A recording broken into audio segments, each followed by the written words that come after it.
Hey there, sleepy wasteland wanderers. Tonight, we're diving into the haunting beauty of the Fallout universe, where broken cities whisper forgotten stories, and every shadow hides a tale of survival. I'll be your guide through these glowing ruins, sharing quiet moments of hope, resilience, and the eerie calm of a world long gone. The dark truth behind Nuka-World's family-friendly history. Welcome, wanderer, to the quiet reckoning with what lay beneath the lights. Tonight we do not visit the theme park that the brochures described, the family destination, the celebration of refreshment and wonder, the place where the Nuka-Cola Corporation asked you to believe that joy could be purchased at the gate and collected in the turnstile's click.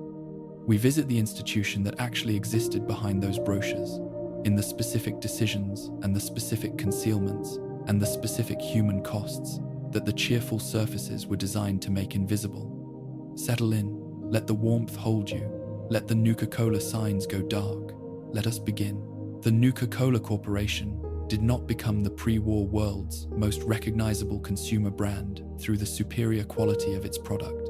This is among the most important observations available about the institution that built Nuka-World, because the observation locates the corporation's success in the correct domain, not in the domain of beverage chemistry, where the specific combination of sugar and carbonation and artificial flavoring that constituted the Nuka-Cola formula was not meaningfully distinguishable from the formulas of competing products, but in the domain of meaning-making, where the corporation had developed across decades of sustained investment in advertising and branding and the cultivation of emotional association, a specific and extraordinary capability for converting a commercially undifferentiated product into something that people felt genuinely attached to. The Nuka-Cola bottle was not simply a container for a sweetened carbonated beverage. It was, by the time the corporation had finished constructing the cultural framework within which it was encountered, an object that carried with it the accumulated weight of every advertisement that had associated it with pleasure, every childhood memory that had formed in its presence, every moment of ordinary daily life in which its consumption had been the small comfort available in a world that was becoming progressively less comfortable. The corporation had not manufactured a drink, it had manufactured a feeling, and the drink was simply the mechanism through which the feeling could be delivered to the consumer's nervous system at a price point accessible to the majority of the American market. Understanding this distinction is essential to understanding what Nuka-World actually was, because the park was not, at the level of its foundational purpose, an entertainment facility. It was the physical manifestation of the brand, the conversion of the feeling that the advertising had constructed in the consumer's imagination into an environment that the consumer could inhabit bodily, that could surround them completely and fill every sensory channel with the specific aesthetic of the brand, rather than simply inserting the brand into the consumer's visual field for the duration of a television advertisement. A theme park organized around a consumer brand is a different kind of institution from a theme park organized around a narrative universe or a geographic experience, because the theme park, organized around a consumer brand, has a commercial objective that the entertainment value of the experience is in service of, rather than an end in itself. The guest at Nuka-World was not simply purchasing entertainment. They were purchasing immersion in a brand identity, purchasing the specific experience of inhabiting a world in which the Nuka-Cola Corporation's aesthetic was not one element of the environment, but the totality of it, in which everything the eye encountered and everything the ear received and everything the palate tasted was the brand, carefully calibrated to produce the specific emotional response that the brand had been built to generate, and to associate that response with the brand so thoroughly that the association would persist long after the guest had left the park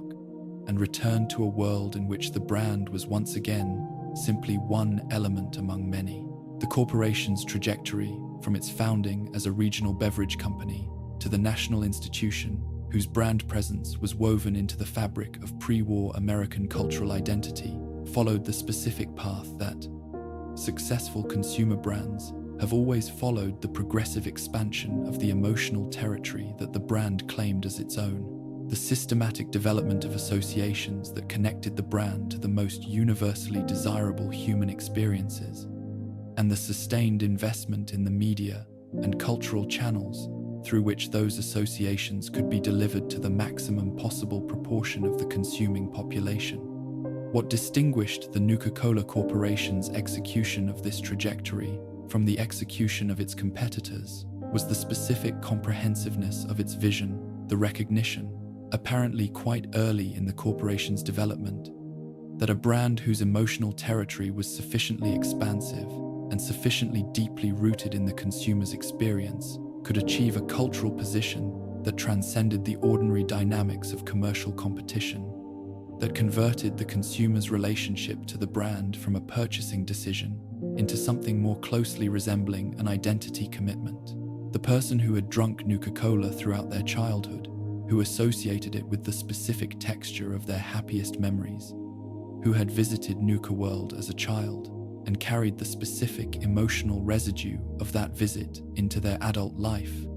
was not evaluating the brand in the same cognitive register as a person assessing the relative merits of competing carbonated beverages on the basis of flavor and price. They were relating to the brand as a component of their autobiography,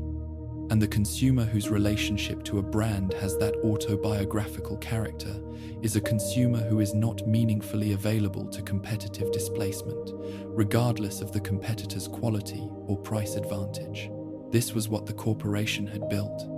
and Nuka-World was the fullest available expression of the specific institutional logic that the building had followed the most ambitious and most costly and most comprehensively realized of the physical environments through which the corporation had sought to convert brand relationship into immersive experience.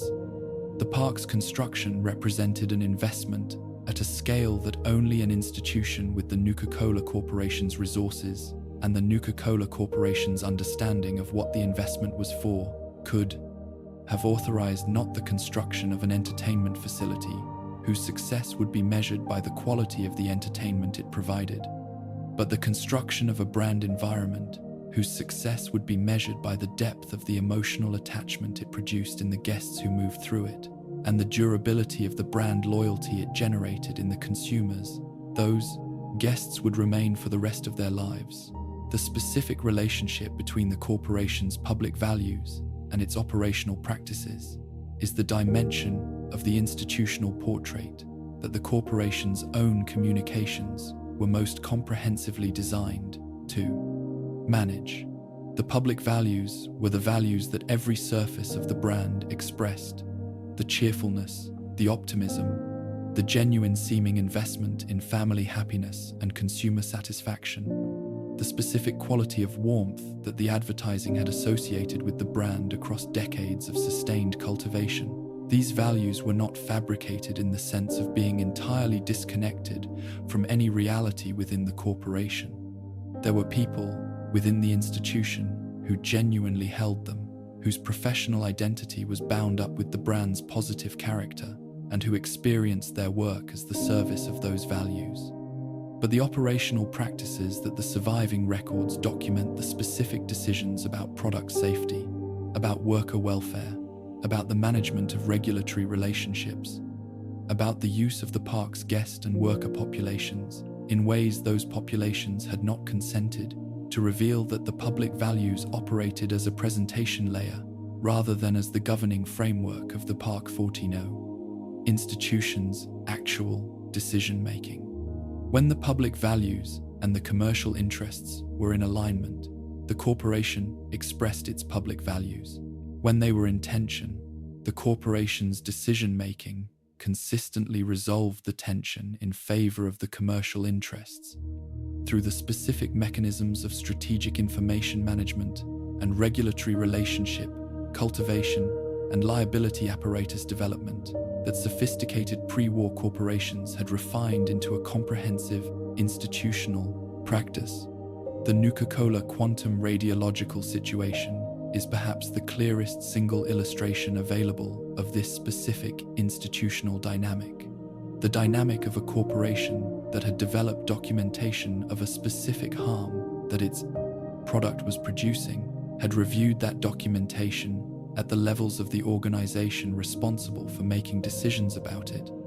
and had resolved the resulting institutional question, not by addressing the harm, but by managing the information about the harm through the specific combination of internal classification and regulatory relationship management and legal framework construction that allowed the product to continue being sold to a consumer population that the corporation's own records established was being harmed by it.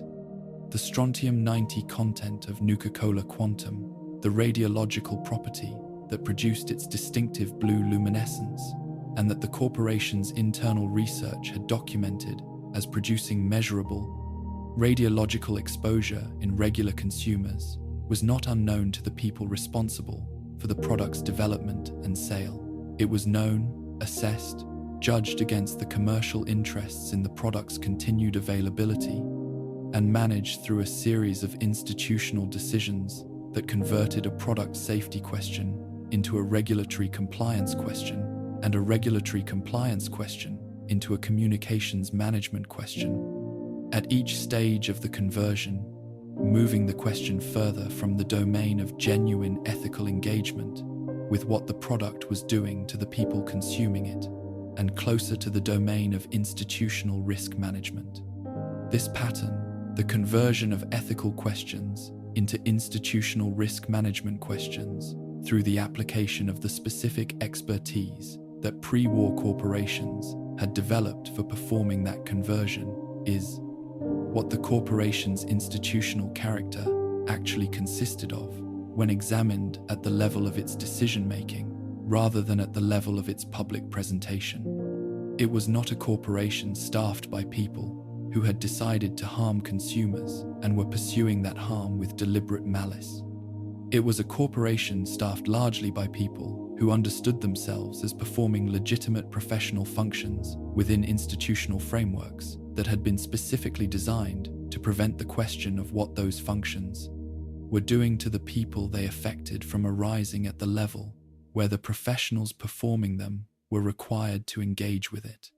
The research scientists who documented the strontium-90 content of Nuka-Cola Quantum were performing scientific documentation in accordance with the standards of their field.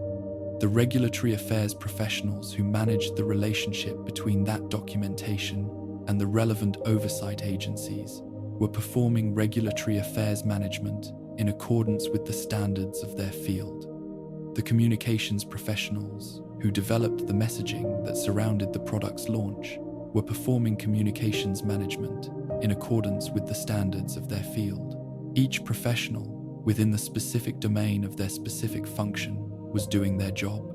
The aggregate of their doing their jobs was the decision to sell a radiologically active beverage to a consuming public that was not informed of its radiological properties. The institution had been specifically designed to produce this aggregate through the fragmentation of the question into components, small enough that no individual component required anyone to answer it directly. What Nuka-World was, in this accounting, was the physical monument to an institution that had achieved extraordinary success by developing extraordinary capability in the specific practice of making its own most important truths invisible to its consumers, to its regulators, to the public that inhabited the cultural environment the corporation had helped to construct, and in certain crucial respects, to the people within the corporation itself, whose professional functions depended on not seeing clearly what the aggregate of those functions was producing. The park's cheerful surfaces were not incidental to this institutional character. They were its fullest and most technically accomplished expression. The specific environment that required the most sustained investment in the production and maintenance of a particular appearance to conceal the specific reality that the appearance was designed to replace. The guest walking through Nuka-World's gates was walking into the most comprehensively realized version of what the corporation had been building since its founding. the environment in which the gap between the surface and the reality was largest, most carefully constructed, and most thoroughly protected against the specific forms of attention that might have made it visible. The accounting of what lay beneath that surface, the specific decisions, the specific costs, the specific human beings whose experience of the institution was organized entirely around making someone else's surface possible, is what the remainder of this chronicle will provide. The decision to build Nuka-World was not made in a single meeting or through a single institutional act. It was the conclusion of a developmental logic that had been building within the corporation across years of expanding brand investment. The recognition,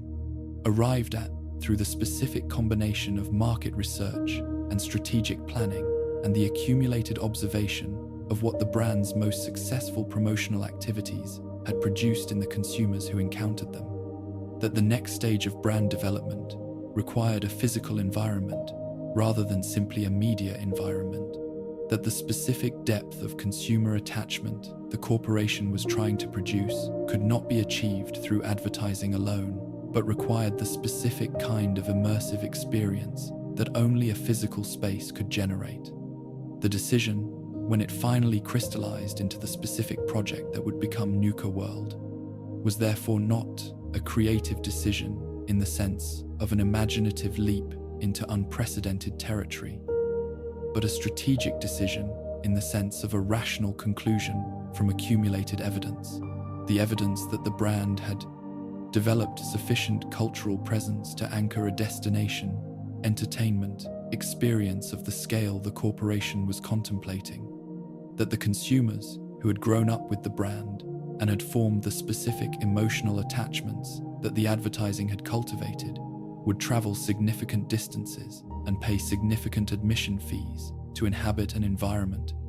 organized entirely around that brand, and that the investment required to construct such an environment was justified by the long-term brand development value the environment would generate in the consumers who experienced it. The site selection process that preceded the construction reflected the specific combination of practical and strategic considerations that large destination entertainment development always involves, the geographic accessibility that determined the size of the potential visitor population within reasonable travel distance, the land acquisition costs that determined what the project's development budget could accomplish, the regulatory environment that would govern the construction and operation of a facility of the proposed scale, and the specific physical characteristics of the terrain that would shape what the design could achieve within the available footprint. The location ultimately selected represented the corporation's specific resolution of these competing considerations, accessible enough to the population concentrations that constituted its primary market, large enough to accommodate the scale of the project that the design concept required, and possessed of the specific physical features that the design team had determined would best serve the construction of the distinct themed zones that the park's concept required. The surrounding landscape, which the park's promotional materials would subsequently describe in the atmospheric terms of natural beauty and environmental grandeur, was in the specific terms of the site selection process, primarily a buffer, the physical distance between the park's designed environment and the ordinary world outside it that made the immersive experience possible by preventing the designed environment from being visually contaminated by the presence of the world it was designed to replace. The engineering challenges of constructing Nuka-World at the scale the design concept required were challenges of a complexity that the corporation's project documentation records with the specific thoroughness of a major institutional undertaking whose costs needed to be justified to the organizational authorities responsible for approving them. The infrastructure required to support a destination theme park of the proposed scale, the power generation and distribution systems, the water supply and waste management infrastructure, the transportation networks that would move visitors from the park's arrival points through its various zones,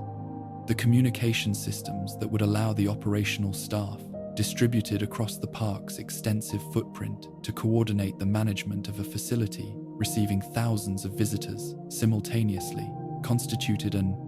engineering project of substantial complexity, entirely independent of the specific attractions and environments that would occupy the infrastructure's surface.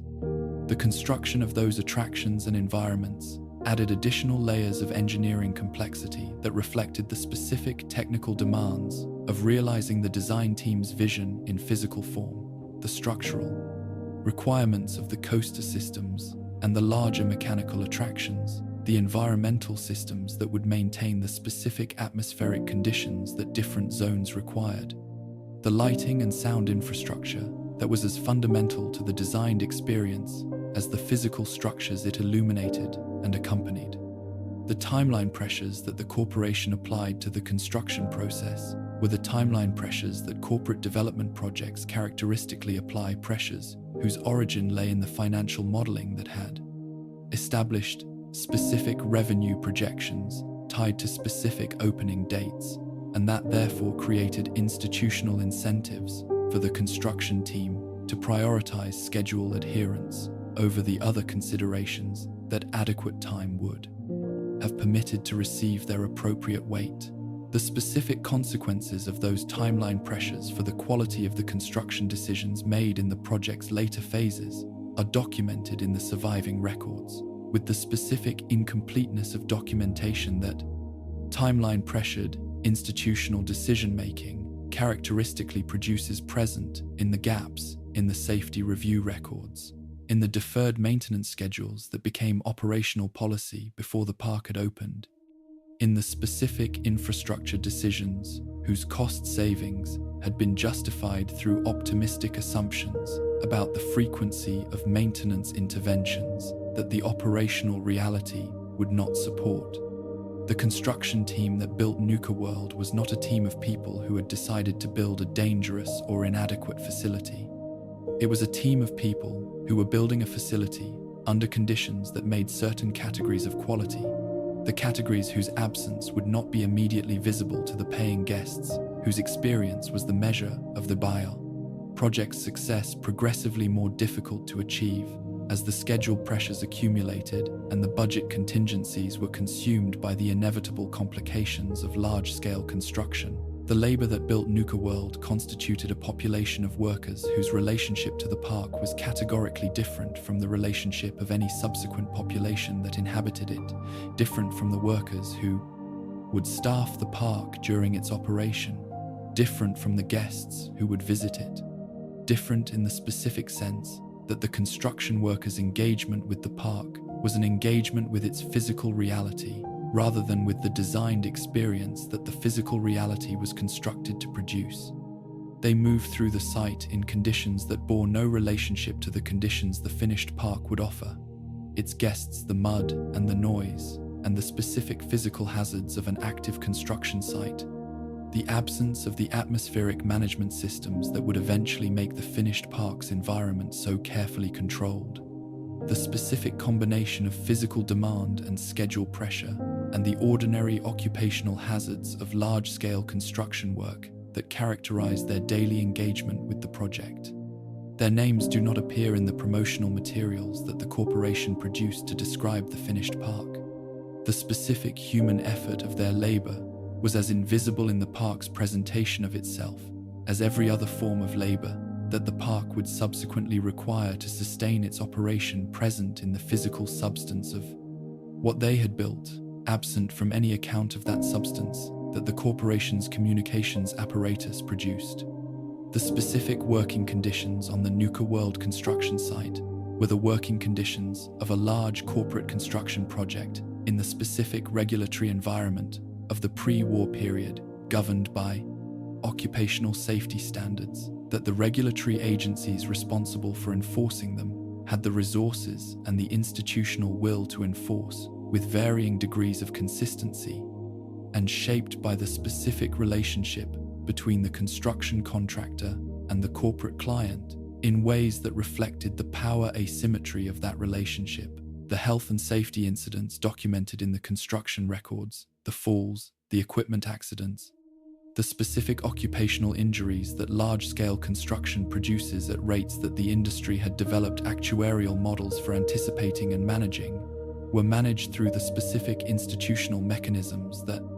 the pre-war construction industry had developed for converting the human cost of construction work into the administrative categories of workers' compensation claims and insurance adjustments and OSHA filing requirements. The specific people behind those records, the workers whose injuries the records documented, whose recovery or non-recovery the subsequent employment records tracked, whose families' economic situations the outcomes of their workers' compensation claims determined, were present in the records in the specific form that injured workers are present in institutional documentation,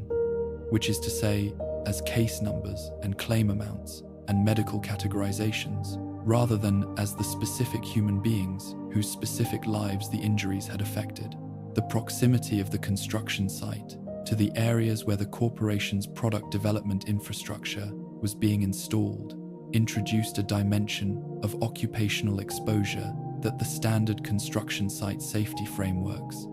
had not been designed to address, because the standard frameworks had been developed for construction sites that did not incorporate the specific radiological risks that the Nuka-Cola Corporation's research agenda was introducing into the Nuka-World development project. The workers who built the facilities that would house the quantum production and storage systems were building in proximity to materials whose radiological properties the corporation's internal research had documented, but whose presence had not been fully disclosed to the construction workforce or to the regulatory agencies responsible for overseeing their occupational safety. The specific dosimetry records from the construction period that survive in the accessible archives are incomplete in ways that suggest either inadequate monitoring of radiological exposure among the construction workforce or management of complete monitoring records through the corporation's classification systems in ways that prevented their inclusion in the accessible archive, a distinction whose resolution the surviving evidence does not permit,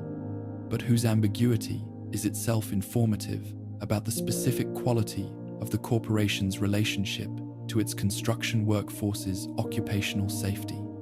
The person inside the Nuka-Cola mascot costume was performing one of the most specific and most demanding forms of labor that the pre-war service economy produced, a form of labor that required the complete suppression of one's individual identity and its replacement for the duration of the performance with a persona whose character was the property of the corporation employing the performer,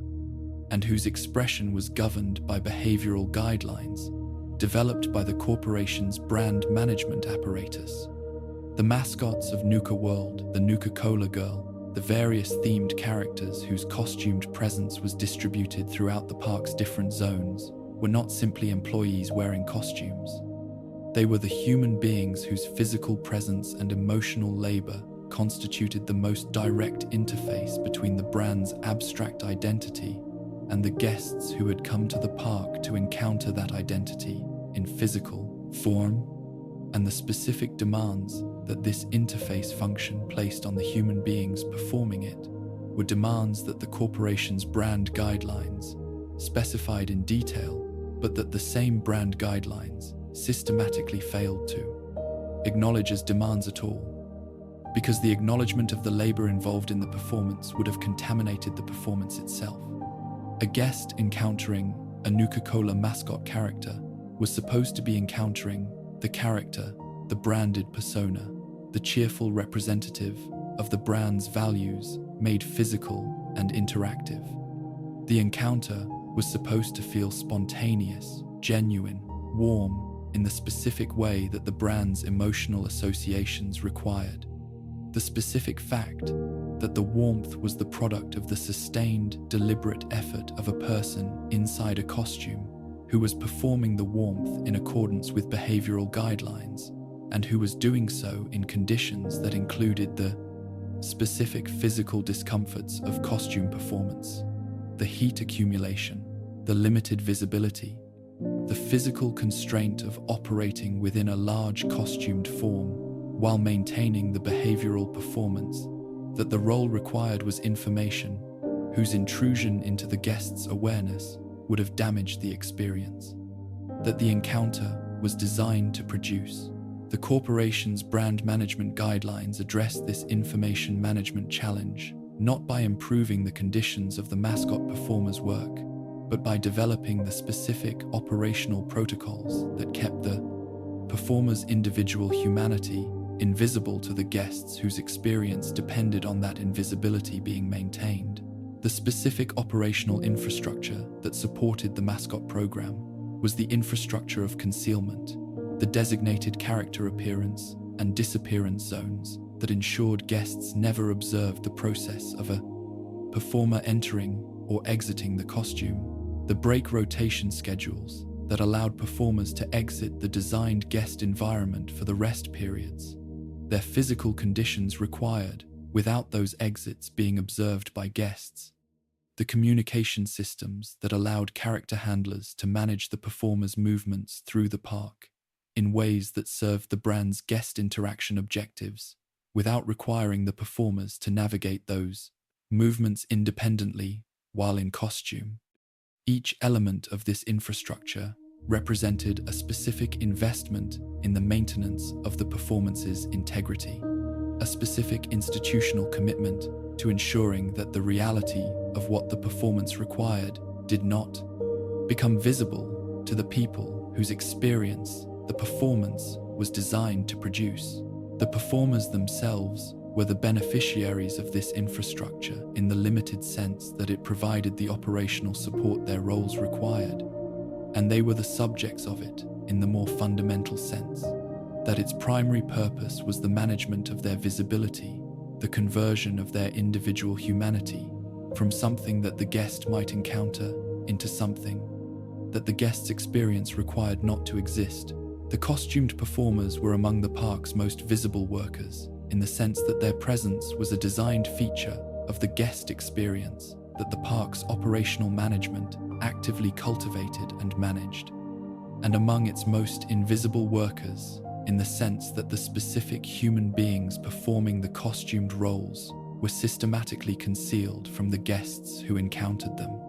This specific combination of visibility and invisibility was not a paradox, but the precise expression of what the mascot program was, for the production of a branded presence that was maximally visible, while the human labor that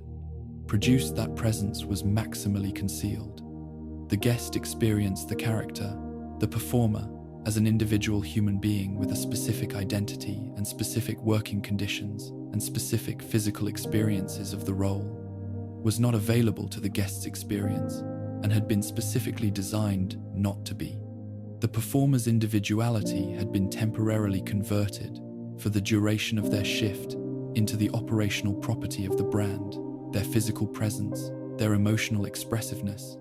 their capacity for interaction with strangers, all directed by the corporation's behavioral guidelines toward the production of the specific brand experience that the guest's ticket had entitled them to receive.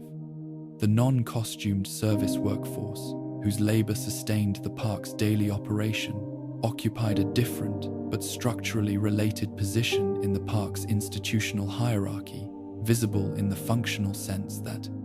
their presence was necessary and could not be entirely hidden from the guest population, but managed toward invisibility in the specific sense that the park's operational design minimized the visibility of service labor to the greatest extent that operational necessity permitted. The food service workers who operated the park's extensive catering infrastructure, the maintenance crews who kept the park's physical environment in the condition that the guest experience required,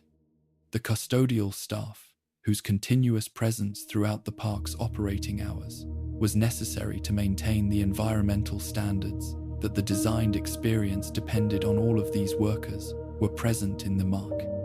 park's operating environment in ways that the operational design managed through the specific combination of scheduling, routing, and uniform standardization that converted their individual presence into a category of background infrastructure rather than a population of individual people performing specific labor with specific human needs and specific Vulnerabilities. The scheduling systems that governed the park's hourly workforce reflected the specific optimization logic of a service industry employer managing labor costs against operational requirements. The systems that distributed working hours across the maximum number of part-time employees whose hours remained below the thresholds at which additional employment benefits were legally required. That scheduled peak demand staffing through the deployment of the workforce at the densities, the operational requirements demanded while maintaining the minimum staffing levels during the lower demand periods that the cost optimization required, that produced for the individual worker an employment relationship characterized by the specific instability of variable scheduling in a peak demand service environment where the worker's available hours in any given week were determined by the operational model's assessment of that week's staffing requirements rather than by any commitment to the consistency of employment that the worker's financial planning required. The workers who depended on Nuka-World employment for their household income managed this instability through the specific strategies that variable schedule service industry workers have always managed it through, the secondary employment relationships that supplemented the primary employer's inconsistent hours, through the financial management practices that the income variability required, and through the specific relationship to the employing institution that the instability produced, which was not the relationship of loyalty and investment that the corporation's brand values suggested it sought from its workforce,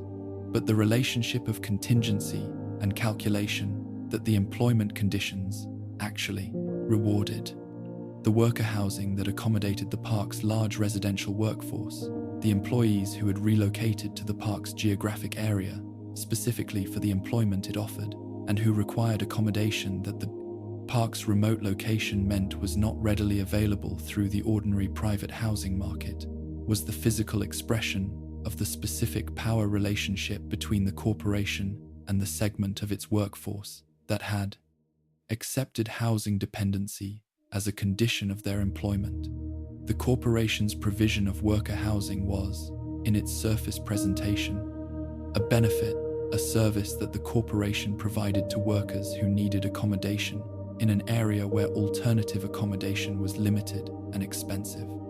In its operational reality, it was a mechanism of workforce management, a form of housing that tied the workers' shelter to their employment in ways that made the calculation about whether to tolerate problematic working conditions substantially more complex than it would have been for a worker whose housing did not depend on maintaining that employment. The specific character of the worker housing itself, the density, the amenity level, the contrast between the environment constructed for the park's paying guests and the environment provided for the workers whose labor made the guest environment possible, was documented in the surviving records with the specific matter-of-fact quality that institutional documentation applies to the ordinary operational facts of the systems it describes, a quality that makes the specific gap between the two environments visible through the documentation's own indifference to the gap's significance. What the full picture of Nuka-World's workforce reveals about the specific institution that managed it is the picture of a corporation that had invested extraordinary resources in the construction of an environment whose every surface communicated warmth and care for the people within it, and whose treatment of the specific people whose labor sustained that environment communicated something substantially more complex, not simple indifference, because the corporation's management of its workforce reflected genuine institutional attention to the workforce as a resource whose optimal deployment required ongoing management, but the specific form of attention that treats human beings primarily as operational components of a system organized around purposes other than their welfare,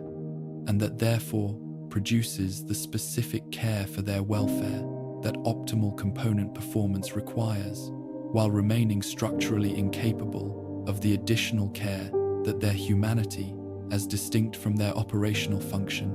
would warrant. The animals of the Nuka-World Safari Zone had not come to the park through any process that involved their consent or their preferences, or any consideration of the specific biological and behavioral requirements that their individual, species, and individual circumstances had produced in them.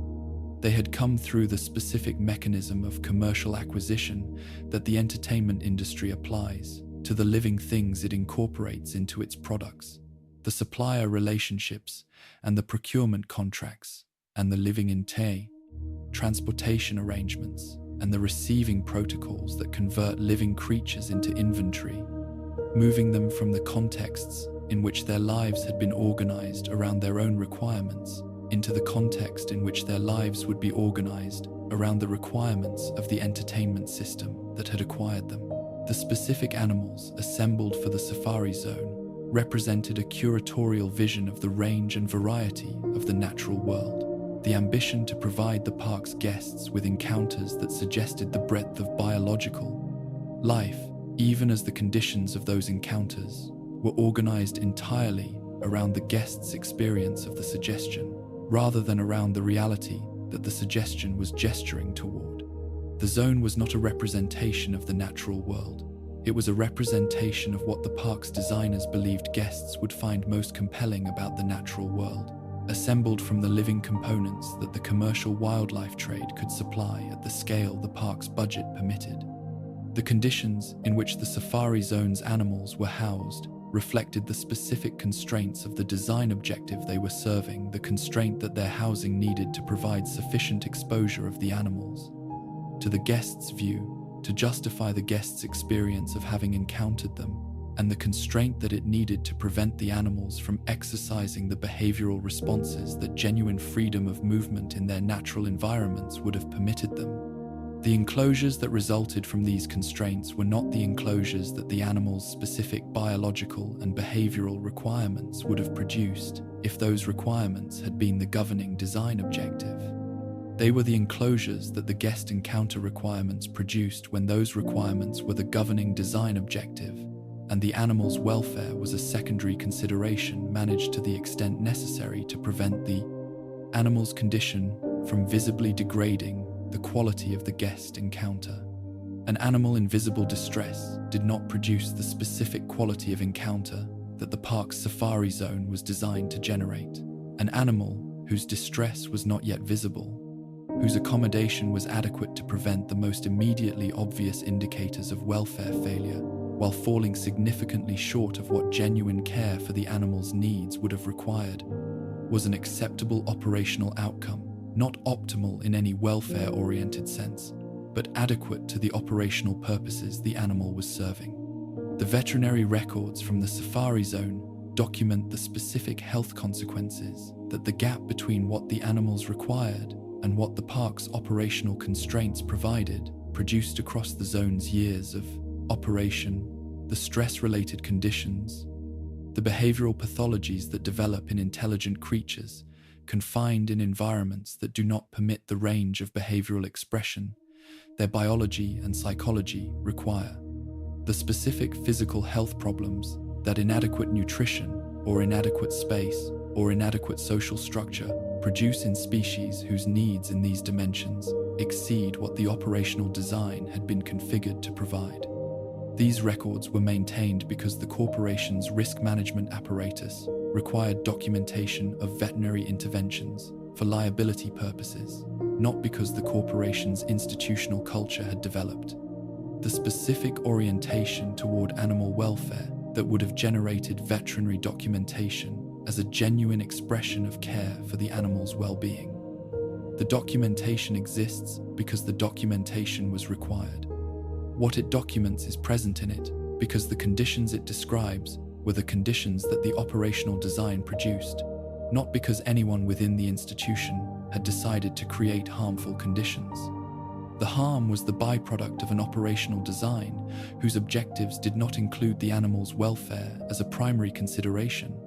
and the documentation is the byproduct of the institutional requirement to record the interventions that the harm's consequences made necessary. The specific behavioral changes observable in long-term safari zone residents, the pacing behaviors of large predators housed in spaces too small for the ranging behavior their biology required. The social distortions of species, whose psychological health depended on social structures that the zone's housing arrangements could not replicate. The specific forms of stereotypical behavior that captive animals develop when the environmental complexity they require for normal behavioral expression is insufficient to the demands their nervous systems are making were present. In the veterinary records, as clinical observations, whose significance the record's clinical register acknowledged without the kind of institutional response that genuine significance would have warranted. The corporation's management of these behavioral indicators followed the same logic that its management of other inconvenient evidence followed the conversion of what was fundamentally an ethical question about what the corporation was doing to living beings in its care into an operational question about what interventions were required to maintain the animal's functionality as components of the guest experience. The answer to the operational question was rarely the answer that genuine care for the animal's welfare would have produced, because the genuine answer was frequently incompatible with the operational constraints of a commercial entertainment environment, and the operational constraints were not subject to modification by the evidence of what they were doing to the animals living within them. The experimental use of Nuka-Cola products on the safari zone's animal population constitutes the dimension of the zone's history that the surviving records document with a specificity that makes its institutional character impossible to misread. The corporation's research agenda included the testing of new product formulations on animal subjects as a standard component of the product development process, a practice that was governed by the regulatory frameworks applicable to animal research in the pre-war period, and that was conducted within those frameworks with the specific documentation requirements that the regulatory compliance process mandated. What distinguished the safari zone's role in this research process from the ordinary animal research programs that pharmaceutical and consumer goods corporations conducted in dedicated research facilities was the specific fact: the safari zone was not a dedicated research facility. It was an entertainment environment whose animal population had been acquired and maintained primarily to generate guest encounters,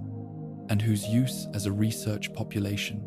was an opportunistic extension of the corporation's research agenda into a context that offered convenient access to a population of living animals without the administrative overhead of a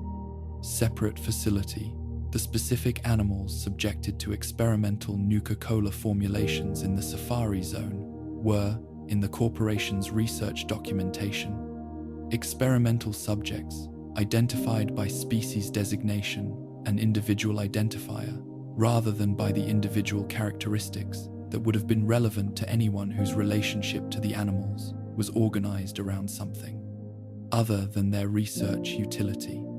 The experimental protocols applied to them were protocols developed for research rather than for entertainment, for the generation of data about how specific formulations affected living biology, rather than for the generation of the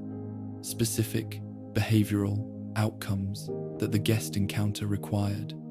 The gap between the research protocol's requirements and the entertainment environment's requirements created specific operational tensions that the documentary record captures in the specific language of operational management, rather than in the language of ethical engagement with the specific situation those tensions had created. The animals were simultaneously research subjects and entertainment attractions, and the requirements of those two roles were not always compatible, and the management of the incompatibility was organized around the corporation's determination of which roles' requirements were more pressing in any specific situation, rather than around any consideration of what the animal, whose life was organized around the conflict between those roles, required. The post-war transformation of the safari zone's animal population adds a dimension to this history that the pre-war records could not have anticipated, the dimension of what happened to the animals when the operational infrastructure that had been managing their captivity collapsed and the enclosures that had contained them were no longer maintained. Some animals died, The specific combination of the bombing's immediate effects and the collapse of the veterinary and nutritional support systems that had been sustaining populations of animals not adapted to the post-war environment produced mortality among species whose survival outside their managed conditions required capabilities the managed conditions had not developed in them. Some escaped and adapted, their descendants becoming part of the specific ecology that the post-war wasteland produced from the intersection of radiation and the biological material the pre-war world had distributed across the landscape. The Nuka lurks that post-war explorers encountered in the park's waterways, the specific mutation that the irradiated environment had worked on whatever aquatic species the safari zone had maintained in its aquatic attractions were not monsters in the sense of being creatures designed to threaten human beings. They were the specific biological outcome of radiation acting on captive animals in an environment that had ceased to be managed, producing the kind of transformation that the Fallout universe's ecology consistently produced when radiation and living biology and the absence of management combined across sufficient time. They were, in the most precise available sense, the natural consequence of what the Nuka-Cola Corporation had done to the living things in its care, the specific form that the animals' post-corporate existence had taken in the specific environment that the corporation's activities had created for them to inherit. What the Safari Zone's complete history reveals about the corporation's relationship to the living things it incorporated into its entertainment system is the relationship of an institution that understood living things primarily as resources, as material that could be deployed in service of institutional objectives with the same basic logic that any resource is deployed, subject to the specific constraints that the resource's biological character imposed on the deployment, but not subject to any additional constraints that a genuine moral regard for the resource's welfare would have imposed. This is not a uniquely monstrous relationship. It is the relationship that most pre-war institutions had with the non-human living things they incorporated into their operations, organized around the institution's purposes, governed by the regulatory frameworks that the political process had developed to impose minimum standards on the treatment of captive animals, and not governed by anything beyond those minimum standards, unless the institution's own culture had developed something beyond the minimum as an expression of genuine values rather than regulatory compliance. The Nuka-Cola Corporation's institutional culture had not developed beyond the minimum. The Safari Zone's animals received what the regulatory frameworks required and what the operational design's functionality demanded, and the gap between those two standards and what genuine care for their welfare would have required was the gap that the veterinary records document across the zone's years of operation, quietly, in the clinical language of institutional documentation that records what happened without recording what it meant. The radiation did not announce itself. This is the first and most important thing to establish about the radiological dimension of Nuka-World's operation, because the specific character of ionizing radiation as a physical phenomenon, its invisibility, its silence, its complete indifference to the awareness of the people it was affecting, made it the ideal concealment for an institution whose relationship to the harm its activities were producing was organized around the management of information rather than the management of the harm itself. A corporation managing a visible environmental contamination problem faces a specific set of institutional challenges that are fundamentally different from the challenges facing a corporation managing an invisible one. The visible contamination generates its own disclosure pressure, the discolored water, the dead vegetation, the specific sensory evidence that something is wrong that the affected population can perceive without requiring any technical knowledge of what is happening or any access to the corporation's internal records about it. The invisible contamination can be managed through the management of information, because the information is the only available evidence of the contamination's existence, and the institution that controls the information controls what is known about the contamination, and therefore controls the social and regulatory consequences of the contamination to a degree that no visible contamination ever permits. The Nuka-Cola Corporation had developed, across the years of its product development program's engagement with radiologically active substances, a sophisticated institutional capability for the management of radiological information, a capability that was expressed not in the form of any single policy document or any single explicit decision to conceal harmful information, but in the accumulated practices and protocols and institutional norms that the corporation had developed for handling the specific category of research findings that implicated its products in radiological harm. The specific practices were not uniformly sinister in their individual character. Many of them were the standard practices of any research institution, managing sensitive technical information and the classification systems that restricted access to detailed research findings to the personnel whose functions required that access, the review protocols that subjected research findings to internal assessment before any external disclosure was considered, the legal review requirements that ensured any disclosure of potentially liability-generating information was managed through the corporation's legal apparatus, rather than through the uncontrolled communications of individual researchers. Each of these practices was, in its individual institutional logic, defensible as a standard component of responsible research management. The aggregate of these practices was a system whose operation consistently produced the same outcome when the research findings were findings that implicated the corporation's products in radiological harm to the people consuming them. The outcome of those findings being available within the institution to the people whose functions required access to them, and unavailable outside the institution to the people whose welfare the findings were directly relevant. 2.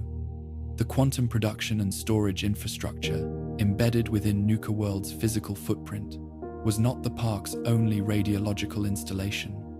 but it was the one whose specific character most directly implicated the park's guest population in the radiological risk profile that the corporation's research had documented. The quantum formula's strontium-90 content was not an incidental property of the production process that could be eliminated through straightforward engineering modification. It was the specific property that produced the luminescent blue glow that the marketing had made the product's most recognizable visual characteristic,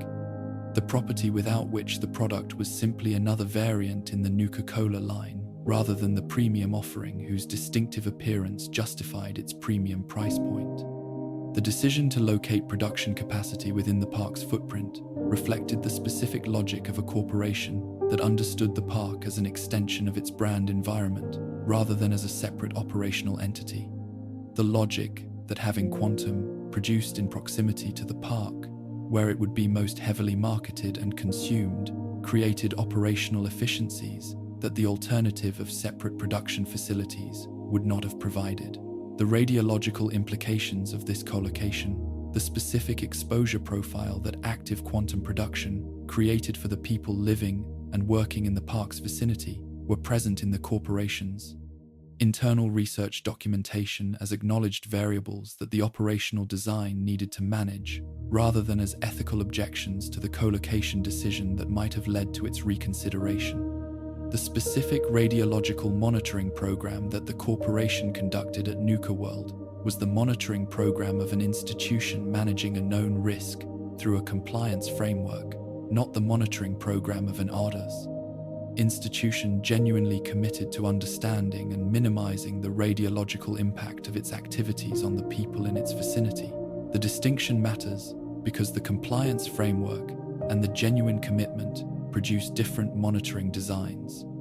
A compliance framework produces monitoring designed to generate evidence of compliance with the applicable regulatory standards, monitoring that measures what the regulatory standards require to be measured at the frequencies the regulatory standards specify, with the documentation formats that the regulatory standards recognize as adequate.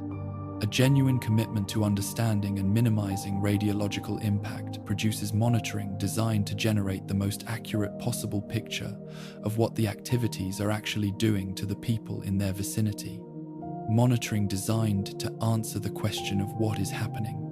rather than the question of what the regulatory standards require to be measured. The corporation's monitoring program at Nuka-World answered the second question. The first question, what the park's radiological activities were actually doing to the people in its vicinity, was a question that the corporation's institutional framework had organized itself around not answering directly, because the direct answer to that question was information whose availability would have generated consequences for the park's continued operation that the institutional framework was specifically designed to prevent. The workers whose occupational radiological exposure at the park exceeded what their employment disclosure had specified were present in the corporation's occupational health records as cases identified by employee number and exposure category and health outcome, present in the records because the regulatory framework governing occupational radiological exposure required the documentation of worker exposure and health monitoring data, and absent from the records in the specific form of individual human beings whose lives outside the employment relationship might be of institutional concern. The specific health consequences documented in those records, the thyroid abnormalities that strontium-90 exposure in sufficient quantities produces in the people exposed to it, the specific constellation of health problems that chronic low-level radiological exposure generates in ways that are statistically detectable in populations, but difficult to attribute definitively to the exposure in individual cases, were managed through the corporation's occupational health apparatus, with the specific combination of genuine medical attention to the individual case and comprehensive institutional management of the aggregate implications that characterized the pre-war corporate approach to occupational health liabilities. The individual workers received the medical monitoring that the regulatory framework required.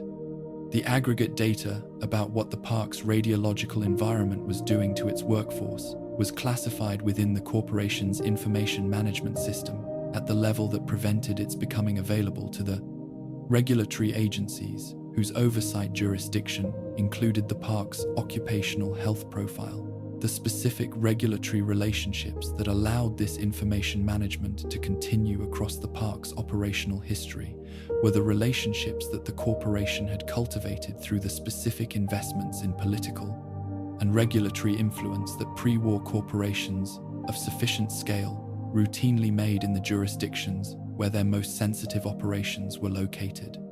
These investments were not crudely transactional in the sense of constituting direct corruption. The corporation was not simply paying regulatory officials to produce favorable determinations. They were the more sophisticated form of regulatory influence that institutional actors, sophisticated enough to understand the regulatory process, operate through the cultivation of relationships with regulatory agency,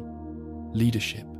the participation in the advisory processes through which regulatory standards were developed and revised,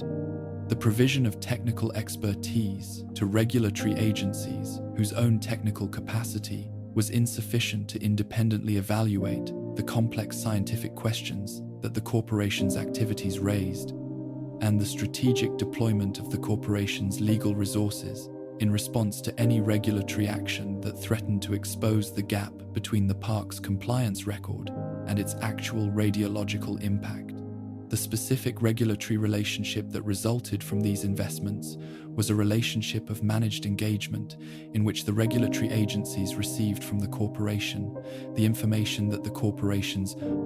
information management system determined they should receive, evaluated that information using the analytical frameworks that the corporation's technical expertise had contributed to developing, and produced regulatory determinations that the corporation's legal resources had been deployed to influence at every stage of their development. The guests who moved through Nuka-World's designed environment and consumed quantum in the park's extensive food and beverage facilities were not aware that the luminescent blue beverage they were purchasing at a premium price point had been produced in proximity to the designed environment they were moving through, that its luminescence was the product of a radiological property whose specific health implications the corporation's internal research had documented, or that the aggregate radiological exposure that a multi-day visit to the park, during which quantum consumption was a designed feature of the experience produced, was an exposure that the corporation's own risk assessments had, characterized in terms that would not have been compatible with the promotional materials that had attracted the guests to the park in the first place. They were guests in a carefully designed environment. The specific function of that environment's design was the management of their experience, which included the management of what they knew and what they did not know about the environment they were in. The management of what they did not know about the environment's radiological character was one component of a broader information management system whose operation was comprehensive enough that most guests moved through the park's most radiologically significant zones without any awareness that the zones had a radiological character at all. What the corporation's radiological management practices at Nuka-World reveal about the institution's character is the specific character of an institution that had developed sufficient sophistication in the management of information about the harm its activities produced to allow those activities to continue indefinitely without generating the external accountability that accurate information would have produced. The sophistication was genuine. The specific combination of regulatory relationship management and internal information classification and legal resource deployment that the corporation had developed for managing its radiological exposure represented a genuinely accomplished institutional capability, the product of sustained investment in the specific forms of expertise required to perform it effectively. What the sophistication served was not the welfare of the guests and workers and surrounding communities whose radiological exposure the park's operations were affecting.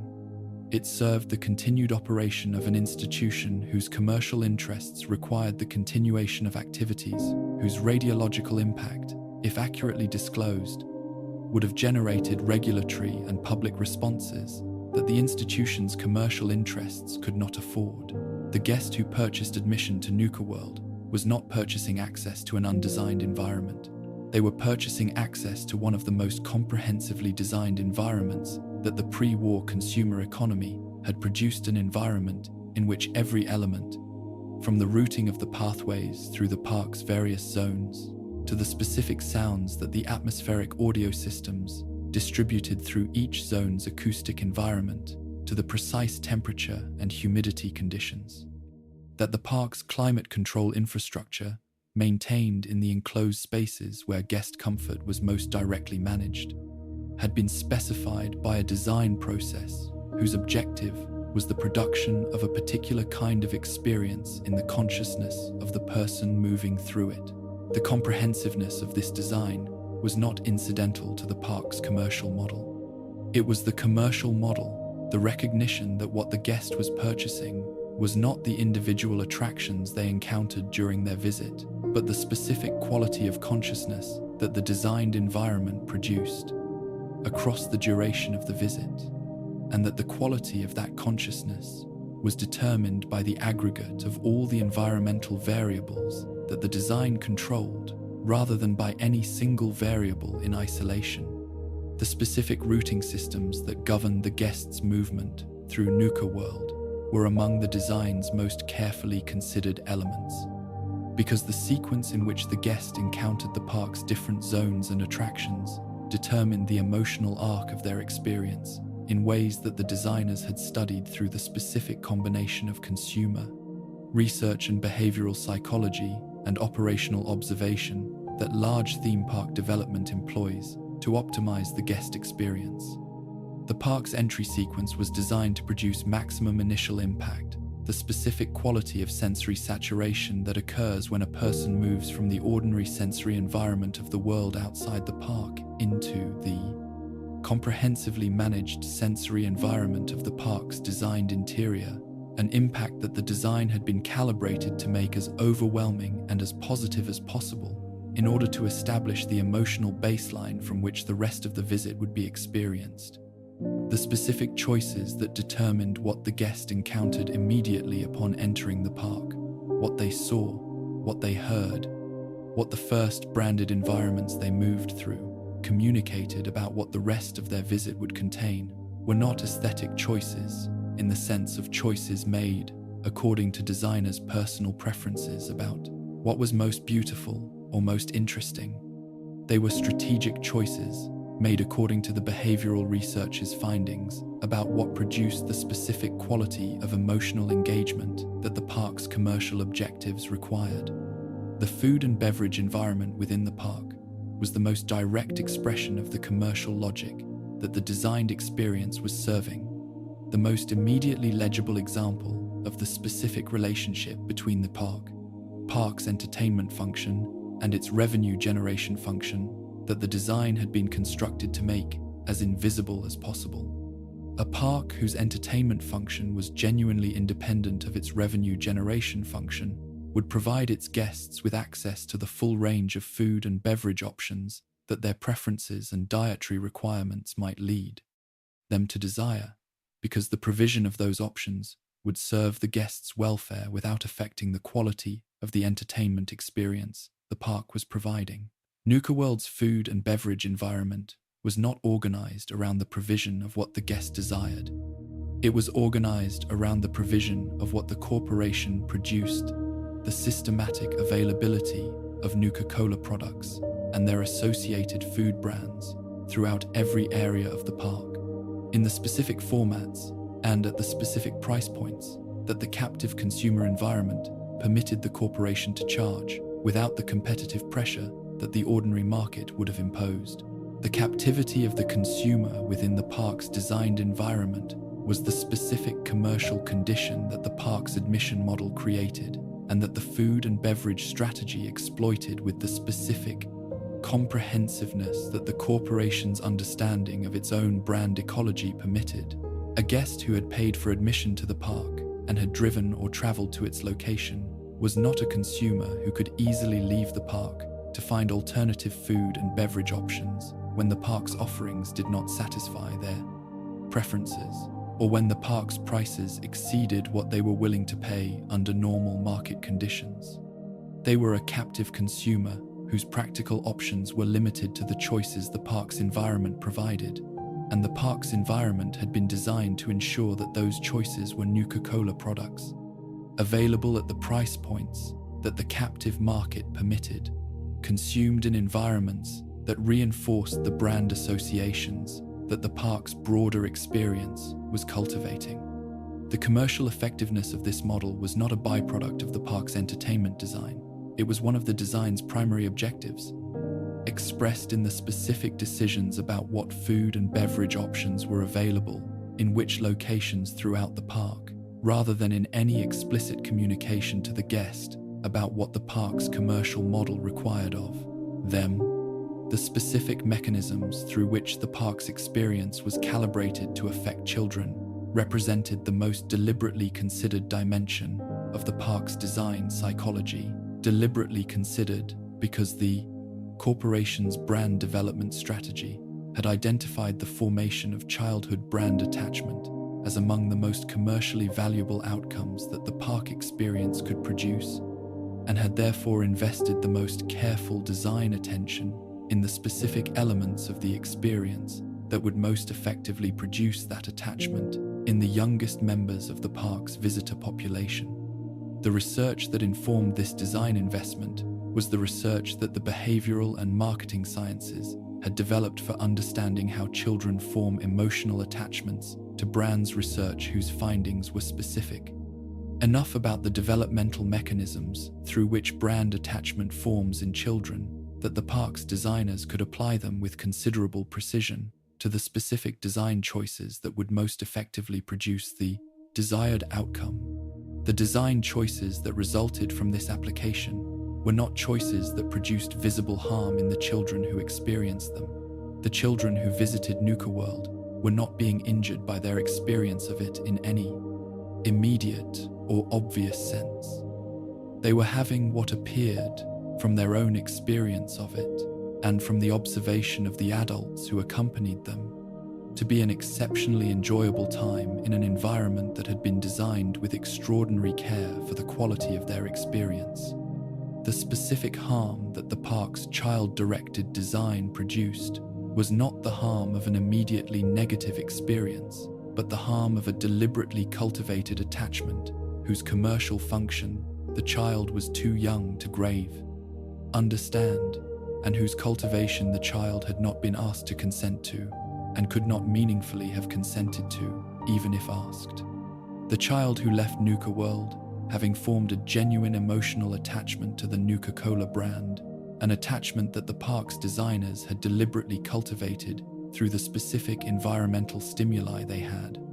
calibrated for maximum effectiveness on children's developing brand psychology, was carrying something that the park's admission ticket had not disclosed as a component of what was being purchased. They were carrying a piece of the corporation's commercial infrastructure in their developing consciousness, installed through an experience they had understood as entertainment, and that the corporation had designed as, among other things, marketing. The subliminal dimensions of the guest experience, the specific sensory and environmental variables that the design employed below the threshold of the guest's conscious awareness, were the most technically sophisticated expression of the design's psychological objectives, because they operated on the guest's experience in ways that the guest's conscious evaluation of the experience could not detect or correct for. The specific olfactory environment that the park maintained through its scent distribution systems, the carefully calibrated fragrances that different zones introduced into the guest's ambient sensory experience, without the guest's awareness that the fragrances were designed, rather than natural features of the environments they were moving through, operated on the guest's emotional and mnemonic responses through mechanisms that decades of consumer psychology research had documented as among the most powerful available for producing lasting emotional associations. The specific music and ambient sound design that the park's audio systems distributed through every zone was calibrated not merely to be pleasant, but to produce the specific emotional states that the behavioral research had established were most conducive to the consumption behaviors and brand engagement that the park's commercial objectives required. The lighting design that governed the visual environment in each of the park's zones was specified not merely to illuminate the attractions, but to produce the specific visual quality that the consumer research had established produced the most positive emotional responses in the visitor demographic the park was designed for. Each of these design elements was invisible to the guest in the specific sense that its designed character was invisible. The guest experienced the olfactory environment as the natural atmosphere of the zone, rather than as a managed scent environment, the ambient sound as the authentic sonic character of the themed environment, rather than as a carefully programmed emotional management system, the lighting as the natural illumination of a well-designed space, rather than as a behaviorally calibrated visual intervention. The invisibility was the point. The specific power of environmental design as a tool for managing human psychological responses lies precisely in the fact that the human nervous system responds to environmental stimuli, whether or not the conscious mind is aware that the stimuli are designed, and in the fact that the conscious mind's unawareness of the design makes the response to it more reliable and more durable than the response to stimuli whose designed character is visible and therefore available to the conscious mind's evaluative and defensive faculties. The guest who knew they were being marketed to could engage their defenses against the marketing. The guest who was being marketed to through environmental stimuli they experienced as natural features of a pleasant environment had no defenses to engage, because the stimulus was not presenting itself as marketing, it was presenting itself as atmosphere. The service corridors that ran beneath and behind Nuka-World's designed surfaces constituted the park's most direct physical expression of the gap between what the experience presented and what the experience required. The specific infrastructure of the park's operational reality, whose existence was necessary for the designed surface to function, and whose visibility would have destroyed the designed surface's integrity the moment it entered guests' field of awareness. These corridors were not hidden in any dramatic sense. They were not secret passages or concealed infrastructure in the architectural tradition of environments designed to prevent the discovery of something dangerous. They were simply the operational necessity of a theme park environment managed at the scale Nuka-World operated at. The physical accommodation of the service functions that a facility of that complexity required to sustain itself in the condition its guest experience demanded. The character that made them remarkable was not their concealment, but the specific quality of what they contained, and what that quality revealed about the reality that the designed surface was constructed to replace. A guest walking through Nuka-World's galactic zone encountered an environment of carefully managed visual spectacle. The specific combination of architectural scale and lighting design and atmospheric audio and branded iconography that the design team had assembled to produce the specific quality of wonder that the zone's theme required. The workers who sustained that environment moved through service corridors, whose character bore no relationship to the visual environment. They sustained corridors of exposed infrastructure and institutional lighting, and the specific sensory indifference of spaces designed for function rather than for experience, through which the maintenance crews and the custodial staff and the technical operators of the zone's atmospheric systems moved continuously throughout the park's operating hours, performing the specific labor that kept designed surface in the condition the guest experience required. The physical proximity of these two environments, the designed surface and the operational infrastructure that sustained it, was a proximity that the park's operational design had been specifically organized to prevent from becoming visible to the guests whose experience was organized around the designed surface's continued integrity. The scheduling systems that governed when maintenance and custodial operations could occur in the guest-visible areas of the park were scheduling systems organized primarily around the management of guest perception rather than around the operational requirements of the maintenance itself. Maintenance that required visible presence in the guest environment was scheduled for the periods before the park's operating hours, when guests were not present, or for the operational windows within the day's guest hours that behavioral modeling of guest traffic patterns had identified as periods of minimum guest density in specific locations. The specific consequence of organizing maintenance scheduling around guest visibility management rather than around maintenance requirements was the systematic compression of maintenance windows to whatever gaps in guest traffic the operational modeling identified as available gaps that were frequently insufficient to permit the specific maintenance tasks that the infrastructure required to function reliably, producing the progressive accumulation of deferred maintenance that the park's later operational records document with the matter-of-fact quality of a maintenance management system, recording what it has not been able to accomplish within the available windows. The research facilities embedded within the park's physical infrastructure were housed in the spaces that the operational design placed furthest from the zones of guest activity, not because the research activities were understood to be incompatible with the guest environment in any dramatic sense, but because the specific combination of equipment and personnel and operational requirements that the research functions involved was incompatible with the aesthetic management standards that the guest environment required. A research facility is an environment organized around different priorities than a theme park environment organized around the requirements of the research functions being performed, rather than around the aesthetic and experiential standards that the consumer-facing environment demands. The accommodation of research functions within a consumer-facing environment therefore required the physical separation that the park's design had provided, placing the research infrastructure in the zones between the park's designed guest areas and its operational service infrastructure, where the aesthetic standards of neither environment governed and where the primary criterion was the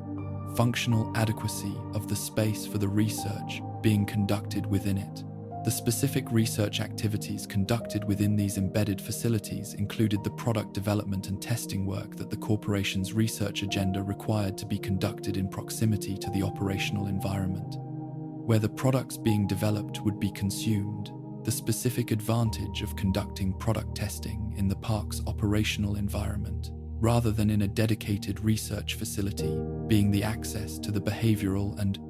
physiological data that the park's real-world consumer population generated that a laboratory population could not replicate. The guests who moved through the park's various zones were, in the corporation's research framework, a population of real-world consumers whose responses to specific product formulations and specific environmental stimuli could be observed and measured in ways that the controlled but artificial conditions of a dedicated research facility could not produce. The specific mechanisms through which the corporation accessed this observational data, the monitoring systems embedded in the park's operational infrastructure, the point-of-sale data from the food and beverage operations, the behavioral observation protocols that the park's guest services personnel were trained to implement alongside their ordinary customer service functions, were mechanisms that the guests moving through the designed environment had not been informed of and had not consented to participate in. The specific incidents documented in the corporation's liability management records that reveal what the park's concealed dimensions were doing to people who encountered them without awareness of what they were encountering, constitute the most direct available evidence of the gap between the park's presented character and its operational reality. The guests who experienced unexplained health symptoms during or following their visits to the park, symptoms whose character was consistent with what the corporation's internal research had established as the expected physiological responses to the specific radiological and chemical exposures that the park's operational environment produced, received from the corporation's guest services apparatus, the specific response that the liability management framework specified for such complaints,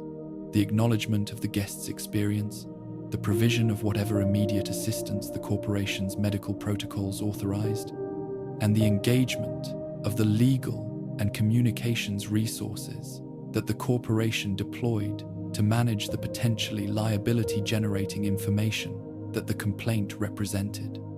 The guests received care in the limited sense that the care served the corporation's liability management objectives. They received transparency about what had happened to them, only to the extent that transparency served those same objectives, which was frequently not at all.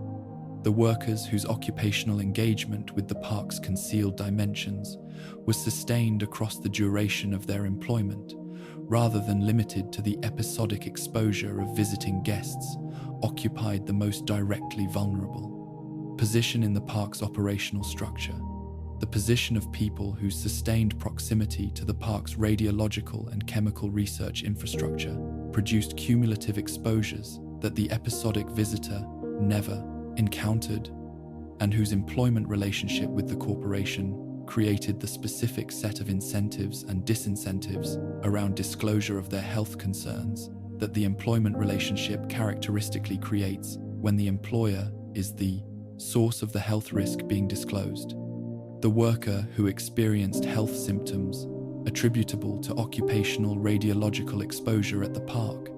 faced a specific set of considerations that the ordinary patient with a health concern does not face, the consideration that disclosing the symptoms and their suspected occupational cause would trigger the corporation's liability management apparatus in ways that the worker's employment, security, and the corporation's legal resources made potentially more costly to the worker than the non-disclosure. The corporation's occupational health apparatus was not designed to make this calculation easy for workers to resolve in favor of disclosure. It was designed to manage the information that disclosure generated in ways that served the corporation's liability management objectives, which was a different design objective than the one that would have served the workers' health interests. What the full account of the park's dark zones reveals about the specific institution that designed and operated them is the portrait of an institution that had developed comprehensive capability for the management of its own operational reality, for the conversion of that reality from something that the people affected by it could know and respond to, into something that was available only within the specific institutional frameworks that the corporation controlled, and that therefore generated the consequences that accurate knowledge of the reality would have produced only to the extent that the corporation's management of those frameworks permitted. The dark zones were dark, not because they contained anything that the corporation experienced as shameful. The people who operated the research facilities and managed the service infrastructure and administered the liability management apparatus were people who understood themselves as performing legitimate professional functions within legitimate institutional frameworks. They were dark in the specific sense that the corporation's information management systems had made them dark, had ensured that the light of external awareness did not reach them in sufficient intensity to generate the external accountability that the light of full transparency would have required. The designed surfaces were bright because the corporation had invested in making them bright. The operational reality behind those surfaces was dark because the corporation had invested in keeping it dark. Both were the products of deliberate institutional decisions, organized around the same commercial logic, serving the same institutional objectives. The light and the darkness were not opposites in the park's operational character. They were partners, each requiring the other, the brightness of the surface possible only because the darkness behind it was maintained with equivalent thoroughness and equivalent institutional commitment. The days immediately preceding October 23, 2077 did not look, from the perspective of most people inside Nuka-World's operational environment, like the days preceding the end of the world. They looked like the days preceding a period of elevated operational stress in a theme park that was managing, alongside its ordinary operational demands, the specific additional pressures of a broader social and political context that had been generating anxiety in the civilian population for long enough that the anxiety had become a background condition of daily life rather than an acute response to specific events. The fuel rationing that had been restructuring civilian transportation patterns for years had affected the park's visitor numbers in ways the operational management had been tracking and responding to, with the specific combination of promotional adjustments and operational efficiencies that service industry management applies to demand fluctuations. The general tenor of the news environment, the Anchorage Reclamation's triumphalist framing, alongside the persistent low-grade awareness that the geopolitical situation remained fundamentally unresolved, produced in the civilian population the specific psychological condition of people who had learned to manage ongoing existential uncertainty through the maintenance of ordinary daily life rather than through any preparation for the specific forms of catastrophe that the uncertainty might eventually produce. The guests who were present in Nuka-World on the morning of October 23rd had made the specific decision, in the context of all of this, to spend time in a theme park. The decision was not, in the specific conditions of the period, a decision made from a position of comfortable obliviousness to the world's condition. The world's condition was not something that the pre-war information environment permitted comfortable obliviousness to. And the guests who chose to visit the park in those final months were making a choice whose specific character reflected the specific psychological response to sustained existential uncertainty that consumer entertainment had always served. They were not escaping from reality, they were purchasing, for the duration of their visit, the specific quality of managed environment that the park provided. An environment in which every surface communicated something other than the accumulating weight of a civilization managing its own terminal crisis, in which the carefully calibrated cheerfulness of the brand's aesthetic was present in every visual and auditory and olfactory channel, in which the specific conditions of daily life, in a world where fuel rationing and resource scarcity and the ongoing military situation in Alaska constituted the ambient texture of existence, were replaced, temporarily and incompletely, but genuinely, by the specific conditions that the corporation had constructed to replace them. The park's population on the morning of October 23rd reflected the operational reality of a destination entertainment facility in the specific conditions of the period's reduced civilian travel, smaller than the peak season populations of earlier years,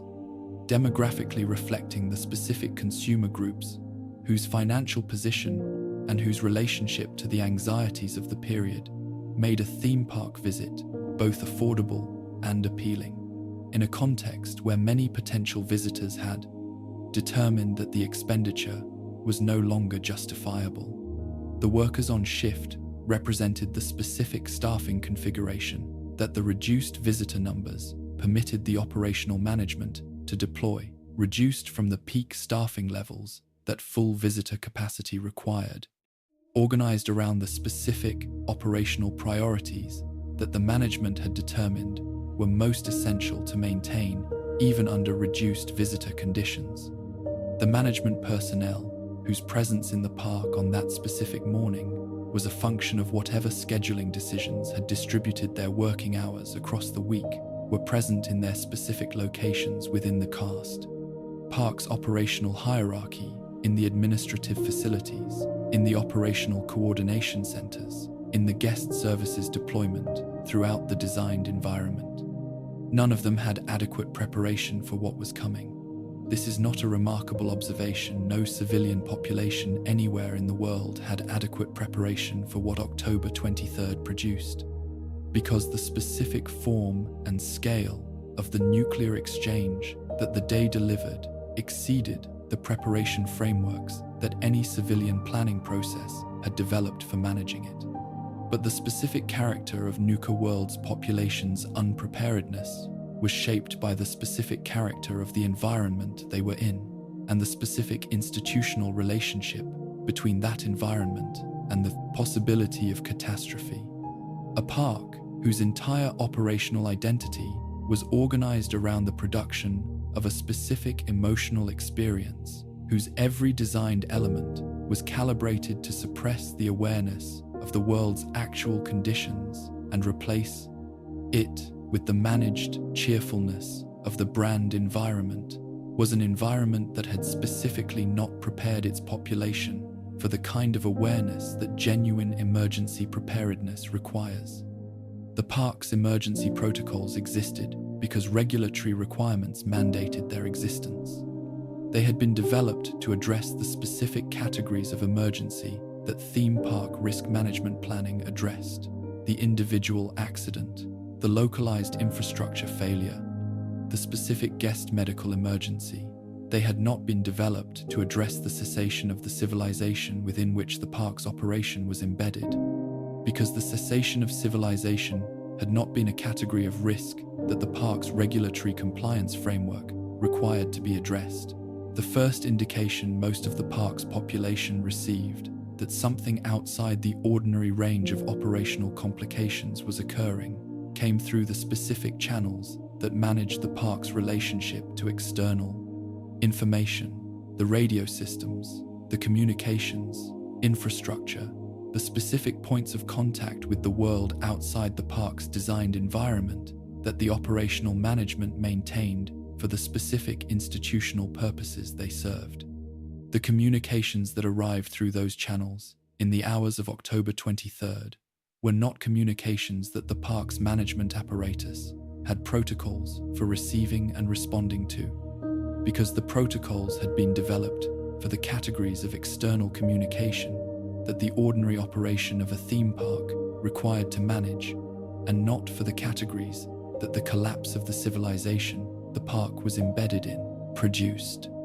The management personnel who received those communications were receiving information that their professional frameworks had not prepared them to process information that exceeded the interpretive capacity of the institutional role they had been hired to perform, that required them to act as human beings facing an unprecedented situation, rather than as theme park managers responding to a categorized operational event. The specific hours that followed the first communications were hours in which the park's institutional character, the specific combination of operational protocols and hierarchical decision-making and brand management. Priorities that had governed every previous hour of the park's existence progressively lost its grip on what was happening within the park's physical space, as the reality of the situation outside the park's designed environment became too large and too definitive to be managed through the institutional frameworks that the park's operation had developed for managing reality. The managed experience collapsed, not dramatically, but gradually, zone by zone, operational system by operational system, as the specific dependencies that sustained the managed experience failed in the sequence determined by the order in which the external infrastructure they depended on ceased to function. The atmospheric audio systems continued broadcasting their carefully calibrated sonic environments for a period after the communications had established that the world outside the park had been fundamentally transformed, because the systems were automated and their operation did not depend on human decision-making at the moment-to-moment level. The cheerful music of the brand environment continued to play in spaces where the human beings present were receiving information about a catastrophe whose scale exceeded anything the brand's cheerful aesthetic had ever been designed to accommodate. The corporate contingency planning for the specific scenario that October 23rd produced was not planning that the park possessed in any useful form, because the corporation's contingency planning framework had been organized around the categories of risk that the corporation's institutional history had generated planning requirements for the supply chain,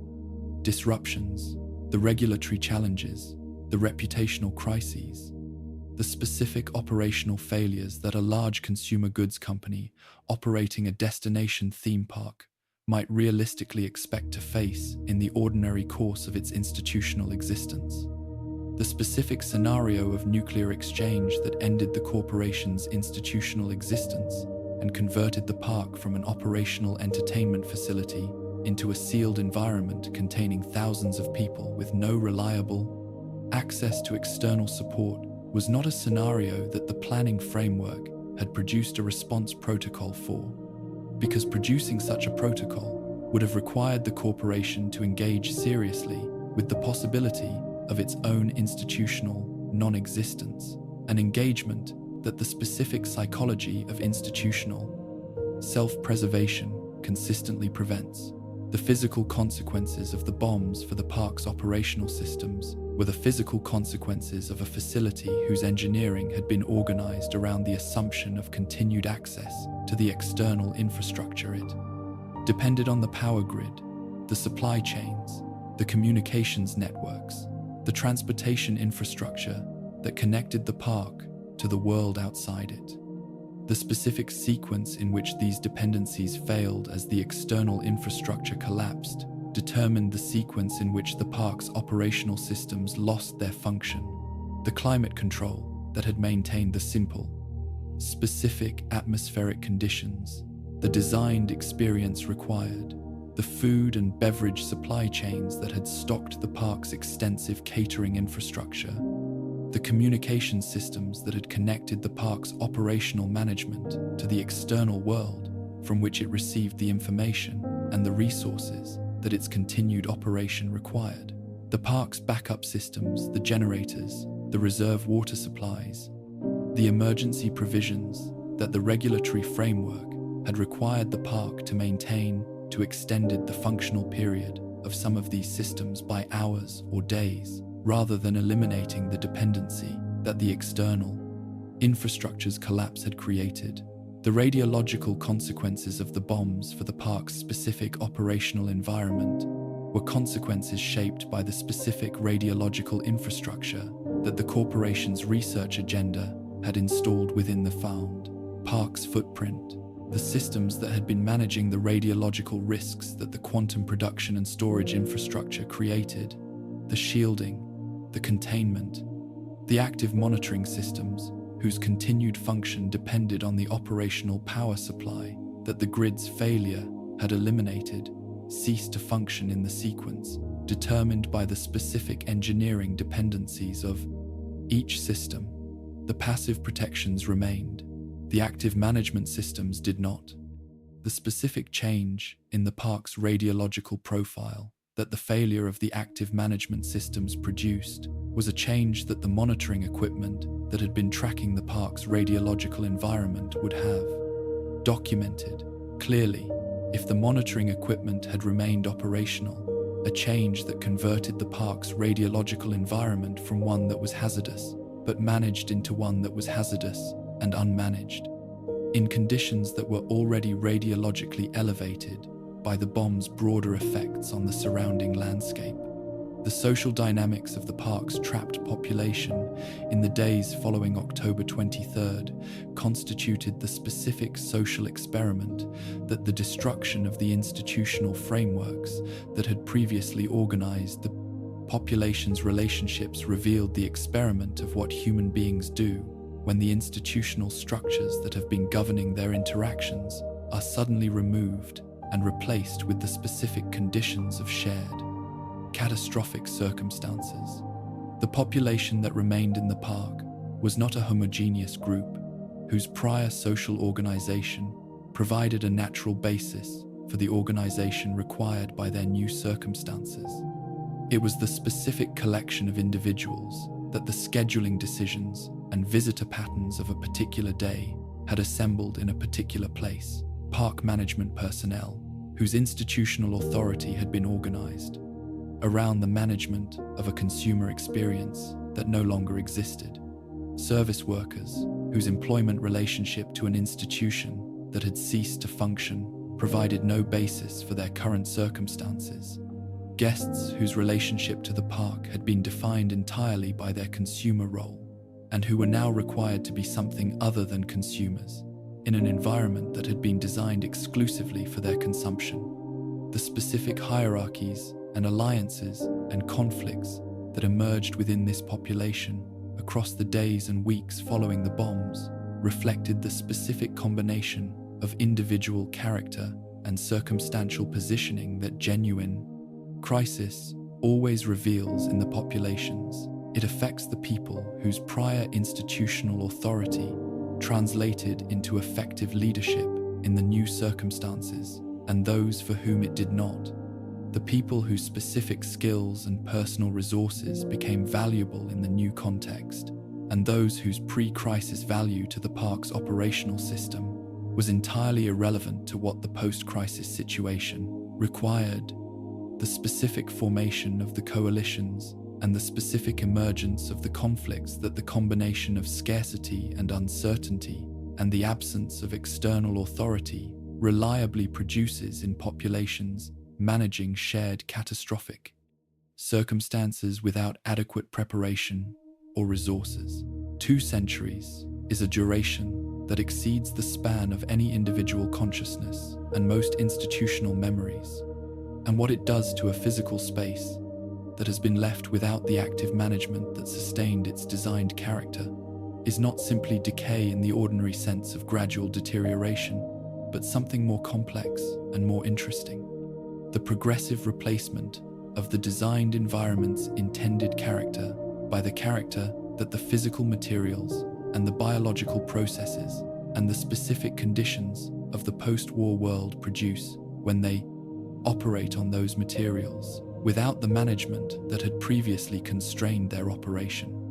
The Nuka-World that 2 centuries of post-war conditions produced was not the Nuka-World that the corporation had built, and not the Nuka-World that had existed in the immediate post-collapse period, when the designed surfaces were still largely intact and the operational systems were still largely present, however non-functional. It was something distinct from both the specific physical environment that the intersection of the pre-war construction, the post-war radiological conditions, the biological processes that the changed environment had been driving, and the human activity that had been occurring within the space across the intervening period had together produced. The radiation accumulation in the areas where the quantum production and storage infrastructure had been located was among the most consequential of the post-war changes to the park's physical environment, because it was a change that the infrastructure's continued physical presence, without its operational management systems, sustained and intensified across the 2-century period, rather than simply establishing as a fixed condition and then allowing to stabilize. The shielding and containment systems, whose continued integrity had been the primary mechanism by which the active management infrastructure had controlled the radiological profile of the production and storage areas, were systems whose design had assumed ongoing maintenance that the collapse of the institutional structure responsible for performing it had eliminated. The progressive degradation of those systems across 2 centuries of unmaintained exposure to the post-war environment produced a progressive change in the radiological character of the areas they had been designed to contain, a change whose trajectory, the specific physics of the materials involved, and the specific character of the post-war environment determined, and whose endpoint was the specific radiological profile that post-war explorers encountered in the park's most heavily contaminated zones. The ecological transformation of the safari zone across 2 centuries, without the management infrastructure that had maintained its original character, was among the most visually striking of the changes that the park's post-war period had produced. The transformation of what had been a designed environment organized around controlled human observation of captive animals into a genuinely wild ecosystem organized around the specific biological processes that the post-war environment had driven across the generations of creatures that had lived and reproduced and died within the zone's physical boundaries. The original animals of the safari zone were not present in any direct sense. 2 centuries of generations separated the original captive population from the creatures that post-war explorers encountered in the zone, and the radiation and the specific conditions of the post-war environment had worked sufficient change on the genetic and physiological character of the zone's animal population across those generations that the relationship between the original animals and their post-war descendants was a relationship of ancestry rather than identity. The creatures of the post-war safari zone were the specific biological products of what radiation-accelerated evolution produced when it operated on a population of animals that had originally been assembled from the commercial wildlife trade's inventory and that had been living and reproducing in the specific conditions of the park's post-war environment for 2 centuries. The human communities that developed within the park's physical structure across the post-war period were communities whose formation and character were shaped by the specific physical and social conditions that the park's collapse had produced, conditions that differed in important ways from the conditions that produced other post-war communities in other locations. Because the park's specific character as an engineered environment created a specific set of resources and constraints that ordinary post-war landscapes did not provide. The physical infrastructure that the park's construction had installed, the buildings, the utility systems, the transportation routes within the park's footprint, was infrastructure that the post-war communities could inhabit and, in some cases, utilize in ways that the ordinary post-war landscape's resources did not permit. The specific spatial organization of the park's different zones created natural community boundaries within the larger space that the communities forming within the park tended to follow, organizing themselves around the physical geographies that the design had established, rather than around the geographies that the communities themselves would have established if starting from an undesigned landscape. The specific communities that formed in the park's different zones across the 2-century period were not monolithic or static. They underwent the specific processes of formation and dissolution and reformation that post-war social organization characteristically undergoes across extended periods in the absence of the stable institutional frameworks that would have provided a more continuous social structure.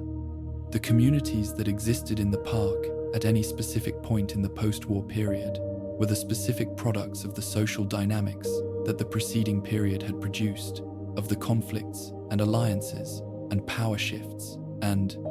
demographic changes that the accumulated history of the park's human occupation had generated.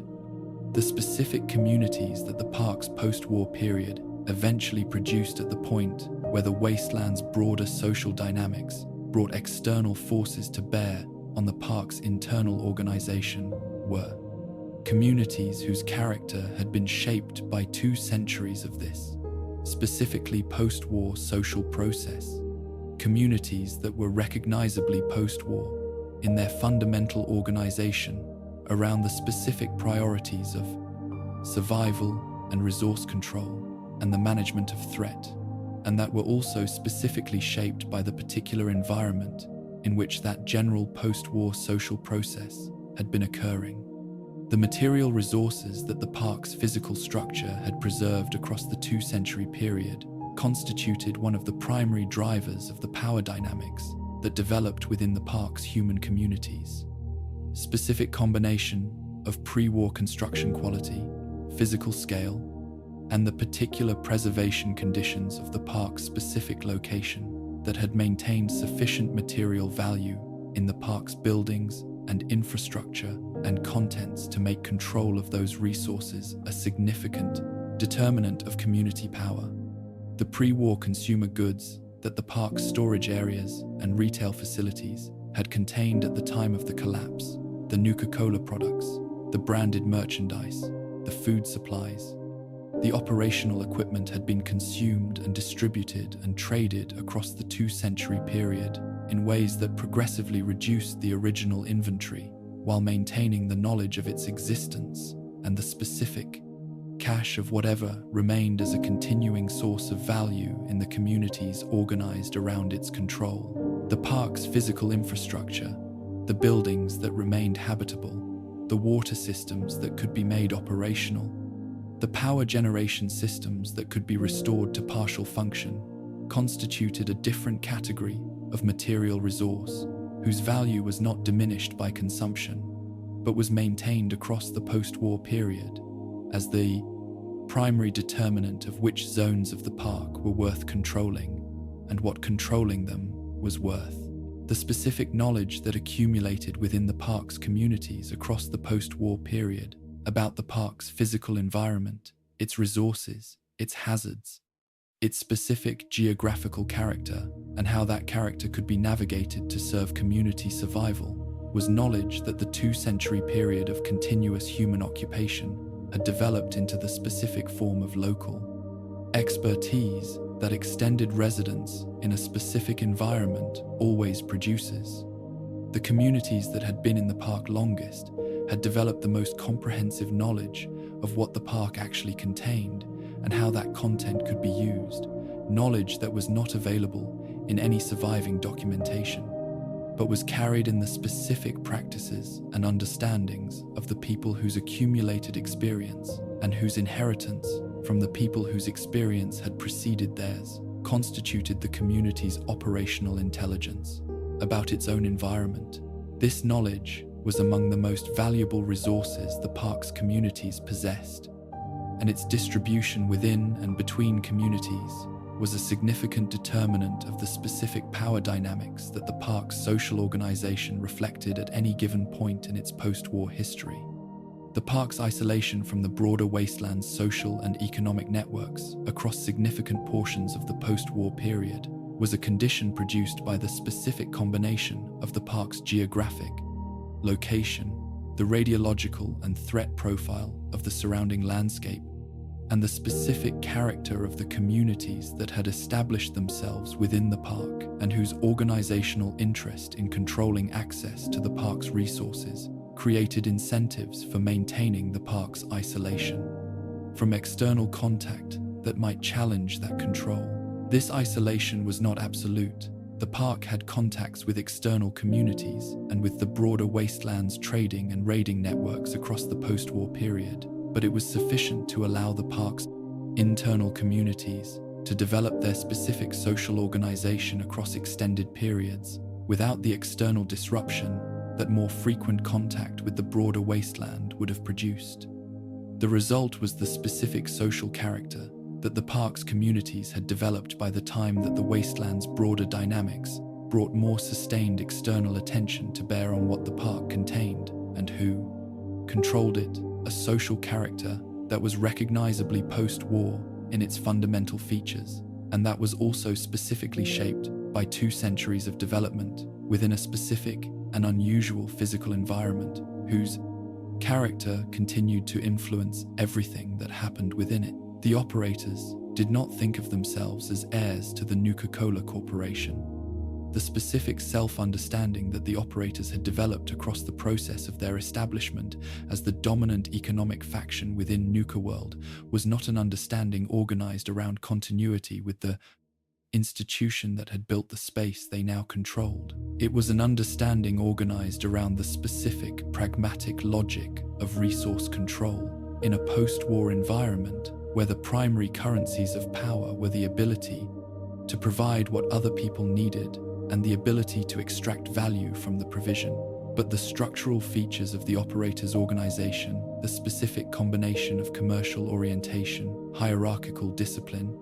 and the management of the gap between the faction's public presentation and its operational practices reproduced in the specific conditions of the post-war raider economy.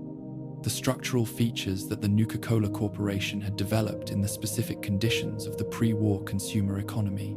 the resemblance was not conscious imitation.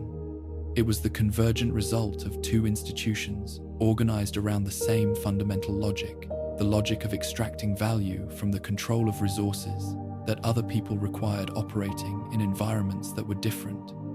in their specific conditions, but similar in their fundamental structure as environments where the control of scarce resources was the primary determinant of institutional power. The operator's management of Nuka-World's surviving material resources reflected the specific commercial intelligence of a faction that understood those resources primarily as inventory, as the stock from which value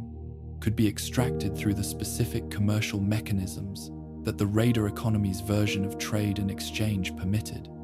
The pre-war consumer goods that remained in the park's storage areas and retail facilities were managed as tradable commodities whose value in the broader wastelands economy could be realized through the specific trading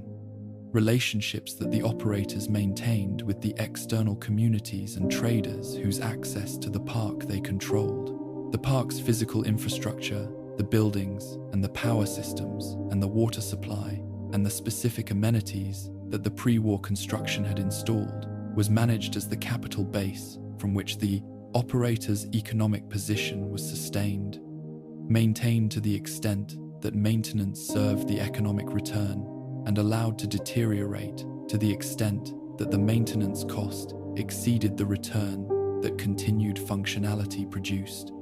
The specific decisions about which systems to maintain and which to allow to degrade were not decisions made from any orientation toward the park's historical character or toward any responsibility for its preservation. They were commercial decisions made through the specific cost-benefit logic that commercial institutions apply to asset management, organized around the maximization of the economic return that the park's resources could generate for the faction controlling them.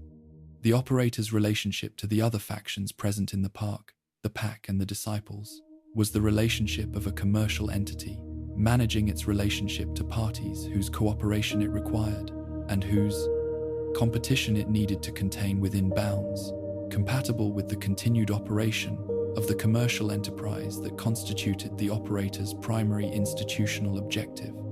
The specific power-sharing arrangements that the 3 factions had developed for governing the park's resources and territories were arrangements whose character reflected the specific balance of capabilities and interests that the 3 factions brought to the negotiation arrangements that were stable to the extent that each faction's assessment of the cost of disrupting them exceeded the expected benefit of doing so, and that were always implicitly provisional on the continuation of that specific balance.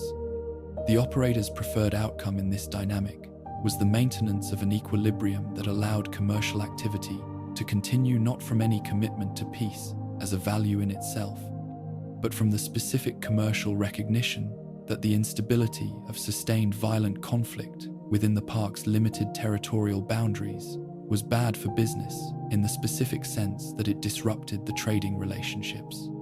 and the supply chains and the operational consistency that the commercial enterprise required to generate the returns the faction depended on. The Pack's establishment within the Safari Zone was one of the more structurally determined developments of the park's post-war social history, determined in the specific sense that the Safari Zone's physical character and its ecological content had created conditions that shaped the kinds of communities that could survive and flourish within it, in ways that the communities establishing themselves there could not fully choose to be other than a community living within a space that had been transformed by 2 centuries of post-war conditions into a genuinely wild ecosystem containing creatures whose specific capabilities and behaviors had been shaped by those conditions. Was a community whose social organization was necessarily organized around the specific requirements of coexistence with that ecosystem, around the knowledge of the creatures the ecosystem contained, the management of the specific threats those creatures represented, and the specific possibilities that the ecosystem's biological resources provided for communities willing and able to exploit them. The Pack's tribal character, its specific orientation toward the animal world of the zone as the primary reference point for its social identity, and its specific practices of human-animal relationship that struck outsiders as either impressive or disturbing, depending on the outsider's prior experience and their specific relationship to the post-war world's more unusual social formations, was not an aesthetic choice or an ideological position in the sense of a deliberate social philosophy. It was the specific social form that the specific environment had produced in the human community that had been living within it long enough for the environment's character to shape the community's character in the fundamental ways that genuine, long-term cohabitation with a specific ecosystem produces. The specific animals with which the Pack had developed the relationships that characterized the faction's identity were not the animals of the pre-war Safari Zone. They were the post-war descendants of those animals, shaped by 2 centuries of radiation and changed conditions into the specific creatures that the post-war wasteland had produced from the biological material the corporation had assembled. The gator claw that occupied the zone's waterways, the various mutated creatures that the zone's changed ecology had produced across the 2-century period,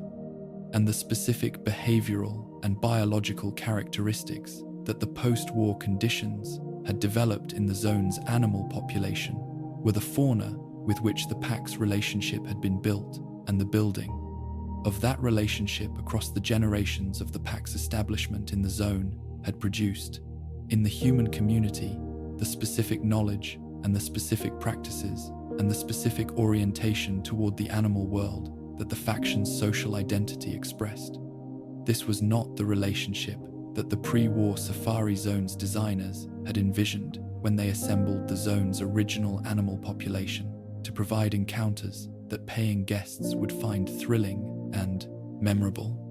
It was the relationship that 2 centuries of actual cohabitation between a human community and a changed ecosystem had produced messier and more genuine and more costly than the managed encounter that the designed environment had produced, organized around the actual character of the animals and the actual requirements of the human community, rather than around the guest's experience of an encounter whose design had been calibrated for emotional impact. The disciples represented the most direct expression of what the absence of external accountability produces in a community that has organized its social identity around the performance of a specific kind of power. The community that has found in a particular form of violence not simply a tool for resource acquisition or threat management, but the primary medium through which its members understand themselves and their relationship to the world they inhabit. The specific ideology that the disciples had developed was not the ideology of people who had decided that violence was acceptable as a means to define ends. It was the ideology of a community that had arrived through the specific social process of its formation and development in the specific conditions of the park's post-war history, at the understanding that violence was the fundamental truth of existence, that the capacity for its infliction was the primary determinant of value, and that the practice of it, without the constraints that other communities' social organizations imposed on its exercise, was the most authentic expression of what human beings were when the social fictions that ordinarily governed their behavior were stripped away. This ideology was not the invention of any single individual whose intellectual influence had shaped the community around their vision. It was the specific cultural product of a community's extended development in conditions that had consistently rewarded the specific orientation toward power and violence that the ideology expressed, conditions in which the communities that organized themselves around the willingness to exercise violence without constraint had repeatedly prevailed over communities that had imposed constraints on that exercise, in which the social capital of demonstrated capacity for unrestricted violence had been the primary currency of the specific power dynamics that the park's post-war history had produced. The ideology that the disciples expressed was not the cause of those dynamics. It was their product, the specific understanding of the world that the world as the disciples had experienced it had produced in the people who had survived within it long enough to develop an understanding at all. The specific practices that the disciples' ideology generated were practices that the other factions within the park's power structure found useful to the extent that the disciples' capabilities could be deployed in service of objectives that the other factions' commercial or organizational logic required, and disturbing to the extent that the disciples' practices exceeded the bounds that the other factions' institutional interests required to contain them. The management of this relationship, the specific equilibrium between the utility of the disciples' capabilities and the cost of the practices through which those capabilities were expressed, was one of the primary ongoing challenges of the park's post-war governance. Such as governance was possible in a space whose primary organizing principle was the balance of three factions' competing interests, rather than any shared commitment to principles that transcended those interests. What the Raider Kingdom of Nuka-World reveals about the relationship between the institution that built the space and the institution that came to control it is the specific revelation that the mechanisms of power and exploitation that the Raider factions employed in the post-war park were not fundamentally different in their structure from the mechanisms that the Nuka-Cola Corporation had employed in the pre-war park. They were simply expressed without the specific layer of institutional sophistication that the pre-war corporate culture had developed for making the mechanisms invisible. The operators extracted value from the control of resources without the marketing apparatus that had made the corporation's extraction of value from its brand environment feel like the provision of a service. The pack organized a community around the exploitation of a specific ecosystem without the regulatory compliance framework that had provided legal cover for the corporation's exploitation of the same ecosystem's predecessors. The disciples exercised power without constraint, without the legal and communications apparatus that had converted the corporation's exercise of power over its workers and guests into the managed relationships that institutional legitimacy required. The Raider Kingdom was not the corruption of Nuka-World's legacy. It was its simplification, the exposure of the structural dynamics that the pre-war institution had performed behind an elaborate screen of brand management and regulatory compliance and consumer experience design, now performing those same dynamics without the screen, in the specific conditions of a world that no longer required the screen to be maintained because the world that had required it no longer existed. The honest accounting of Nuka-World requires a specific quality of attention that is distinct from the attention that either simple celebration or simple condemnation of the place produces distinct, because both of those simpler responses organize their engagement around the conclusions they have already reached, rather than around the full complexity of what the evidence actually establishes. The simple celebration of Nuka-World as the most ambitious consumer entertainment environment that the pre-war world produced is available and is not entirely wrong. The park was a genuine achievement of design, engineering, and institutional coordination, and the specific quality of experience it produced for the guests who moved through its designed environment was a quality of experience that those guests genuinely valued and that the design had genuinely worked to produce. The simple condemnation of Nuka-World as an instrument of corporate exploitation is equally available and equally not entirely wrong. The specific mechanisms of worker exploitation and consumer manipulation and radiological concealment and animal welfare failure that the park's operation employed were genuinely what they were, and the specific harms they produced in the specific people they affected were genuine harms that the honest account cannot dismiss or minimize. What the honest accounting requires is the specific, more difficult engagement with how both of these things were simultaneously true, how the genuine achievement and the genuine harm were not separate dimensions of the institution that produced them, but were two expressions of the same institutional logic, organized around the same set of priorities, produced by the same decisions. The mechanism that allowed the genuine achievement and the genuine harm to coexist within the same institution without generating the internal contradiction that would have been visible had the institution's decision-making been organized around genuine engagement with both the mechanism, that is, that made Nuka-World possible, as the specific thing it was the mechanism of selective attention that sophisticated pre-war corporations had developed into the primary instrument of their institutional self-management.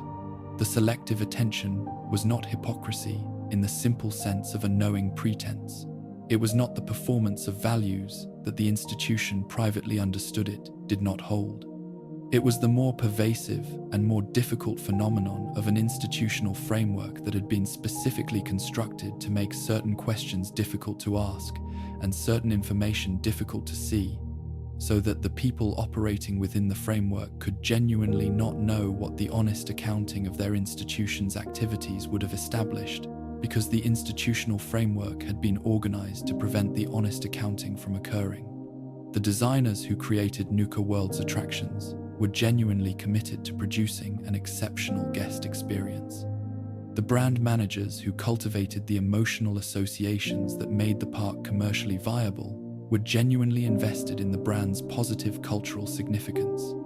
The research scientists who documented the radiological properties of quantum were genuinely committed to scientific rigor. None of these genuine commitments was false, and none of them was adequate to prevent the institution from producing the specific aggregate of outcomes that the honest accounting documents,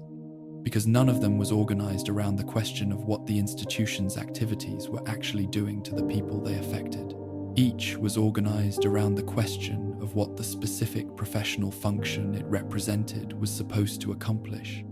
and the specific professional function it represented was not the function of asking what the institution was actually doing. The physical survival of Nuka-World across the 2 centuries between the Great War and the wastelands present is among the most revealing facts about the relationship between the pre-war civilization and its own most characteristic institutions, revealing because the survival is selective in ways that communicate something important about what the civilization actually invested in when it allocated its resources. The bombs destroyed the government. They destroyed the military-industrial complex that had organized the resource wars. They destroyed the research universities and the public health infrastructure and the legal system and the democratic institutions and all the other structures through which the civilization had organized its collective life around, purposes that extended beyond the commercial. What survived, with extraordinary persistence, was the brand environment, the Nuka-Cola signs that continued to glow across the ruins, the physical structure of the park that the corporation had built, with the specific thoroughness of an institution, investing in an asset whose durability was measured by the brand loyalty it would generate across generations of consumers, rather than by any shorter-term horizon of return. The corporation had invested in Nuka-World with the specific comprehensiveness of an institution whose purpose was the permanent installation of its brand identity in the cultural landscape. The permanence of the investment outlasted the civilization that had made it, producing the specific irony of a brand environment that endured in a world that had no use for brand environments. A consumer infrastructure that remained structurally intact in a world that had no consumer economy within which to function. What this selective survival reveals about the pre-war civilization is not a comfortable observation. It is the observation that the civilization's most durable physical legacy is not its greatest achievement in the domains of science or governance or culture or the improvement of human welfare, but the commercial infrastructure through which it had organized the pursuit of consumer satisfaction. The libraries and the hospitals and the schools and the regulatory agencies and the democratic institutions that had constituted the civilization's claims to its own highest values were, in many cases, less physically durable than the theme park, less capable of surviving without the active maintenance that the collapse of the civilization had eliminated, less invested in by the institutional actors who had built them with the specific quality of physical permanence that Nuka-World's corporate investment had purchased. This is not a coincidence. It is the specific physical expression of the specific allocation of resources that the pre-war civilization had made across the decades of its decline, the progressive defunding of the public institutions whose maintenance required ongoing collective investment, alongside the progressive growth of the private commercial infrastructure whose maintenance was funded by the commercial returns it generated. The civilization had invested in Nuka-World more durably than it had invested in many of its public institutions, and the world the bombs left behind reflected that investment in the specific physical form of a brand environment that outlasted everything the investment had been made in the context of the specific relationship between what Nuka-World presented and what it was between the cheerful surfaces and the operational reality behind them is not a relationship unique to the Nuka-Cola Corporation or to the copper specific institution of the destination theme park. It is the relationship that characterizes every institution that has developed sufficient sophistication in the management of its own presentation to produce a gap between the presentation and the reality that the presentation is designed to fill. The pre-war world produced many such institutions in the domains of government and finance and media and consumer goods and military contracting and pharmaceutical development and every other sector where the development of CAS, institutional sophistication in self-presentation, had progressed to the point where the gap between the presentation and the reality was both significant and systematically maintained. Nuka-World was not the most extreme example of this institutional dynamic in the pre-war world's history, nor the most harmful, nor the most comprehensively organized around the concealment of its own character. It was the most visible example, the most geographically concentrated and spatially unified expression of the dynamic, the most deliberately constructed environment for the production of a specific appearance, and the concealment of the specific reality that the appearance replaced. It was, in this sense, the clearest mirror that the pre-war civilization produced of its own most fundamental institutional character, the character of a civilization that had developed extraordinary capability for the production of surfaces, and that had organized significant portions of its institutional energy around the maintenance of those surfaces against the specific forms of attention that would have made the reality behind them visible. The people who built Nuka-World were not exceptional in any dimension that distinguishes them from the ordinary range of professional and institutional actors that the pre-war world produced. The designers who created its experiences were talented professionals doing the work that their training and their institutional context had prepared them to do. The executives who made the decisions about its radiological management and its labor practices and its research agenda were institutional actors, responding to the specific incentive structures and accountability relationships that their positions within the corporation had created for them. The regulatory officials who managed their relationship with the park's activities were public servants operating within institutional frameworks that had been progressively weakened by the specific political and economic dynamics of the pre-war period's final decades. The workers who sustained the park's operation were people pursuing the economic opportunities that their circumstances had made available to them within the specific constraints of an employment relationship that the corporation's institutional power had organized to serve the corporation's interests. None of these people were monsters. None of them were heroes. They were ordinary people operating within institutional frameworks that had been constructed to produce specific outcomes. And the outcomes those frameworks produced were the outcomes that the full accounting of Nuka-World documents: genuine entertainment value and genuine harm, genuine achievement and genuine concealment, genuine investment in the brand's positive cultural associations, and genuine indifference to the specific human beings whose welfare was subordinated to the maintenance of those associations. The post-war Raider kingdom that replaced the corporation's managed entertainment environment was, in the specific way the honest accounting requires, acknowledging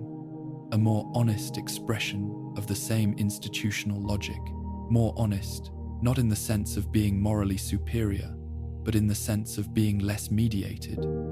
less wrapped in the specific institutional sophistication that the pre-war corporation had deployed to make its logic invisible. The operator's commercial extraction of value from the park's resources was organized around the same fundamental logic as the corporation's commercial extraction of value from its brand environment, performed without the marketing apparatus that had made the corporation's extraction feel like the provision of a service. The pack's exploitation of the Safari Zone's ecological resources was organized around the same fundamental orientation toward living things as resources to be managed for human purposes as the corporation's management of the Safari Zone's original animal population, performed without the regulatory compliance framework that had provided the corporation with legal cover and public legitimacy. The disciples' exercise of power without constraint was organized around the same fundamental indifference to the welfare of the people, subject to its power as the corporation's management of its workforce and its guest population, performed without the communications apparatus that had made the corporation's indifference look like care. The Raider kingdom did not represent the corruption of something that had been pure. It represented the simplification of something that had always been complex, the removal of the institutional sophistication that had made the complexity difficult to see, leaving the underlying structure visible in the specific, unmediated form that the post-war world's conditions permitted. What the honest engagement with Nuka-World's full history ultimately asks of the person willing to perform it is not the condemnation of a corporation, or the celebration of a theme park, or the romantic nostalgia for a world that was better than the one that replaced it. It asks the specific, more difficult engagement with the recognition that the gap between what institutions present and what they are is not an aberration that exceptional institutions produce, but a feature that all institutions of sufficient sophistication develop as a natural expression of the institutional logic that produces sophistication in the first place. The institution that develops the capability to present itself effectively develops simultaneously the capability to manage the gap between the presentation and the reality, and the management of that gap is not a corruption of the institution's character, but an expression of it, the specific expression of a capability that the institution has developed, and that the incentives and accountability structures within which it operates will reliably deploy in the specific directions that those incentives and accountability structures reward. The honest accounting of Nuka-World does not require the conclusion that consumer entertainment is inherently corrupt, or that corporations are inherently malign, or that the pre-war world was entirely without genuine achievement or genuine value. It requires the more specific conclusion that an institution organized primarily around the production of a particular surface will develop the specific capabilities required to maintain that surface, and that the maintenance of the surface will progressively take precedence over the engagement with the reality the surface replaces, and that the people moving through the institution's environment, workers, guests, regulators, the public, will receive the surface rather than the reality, to the extent that the institution's capabilities permit and the accountability structures of the broader institutional environment do not prevent.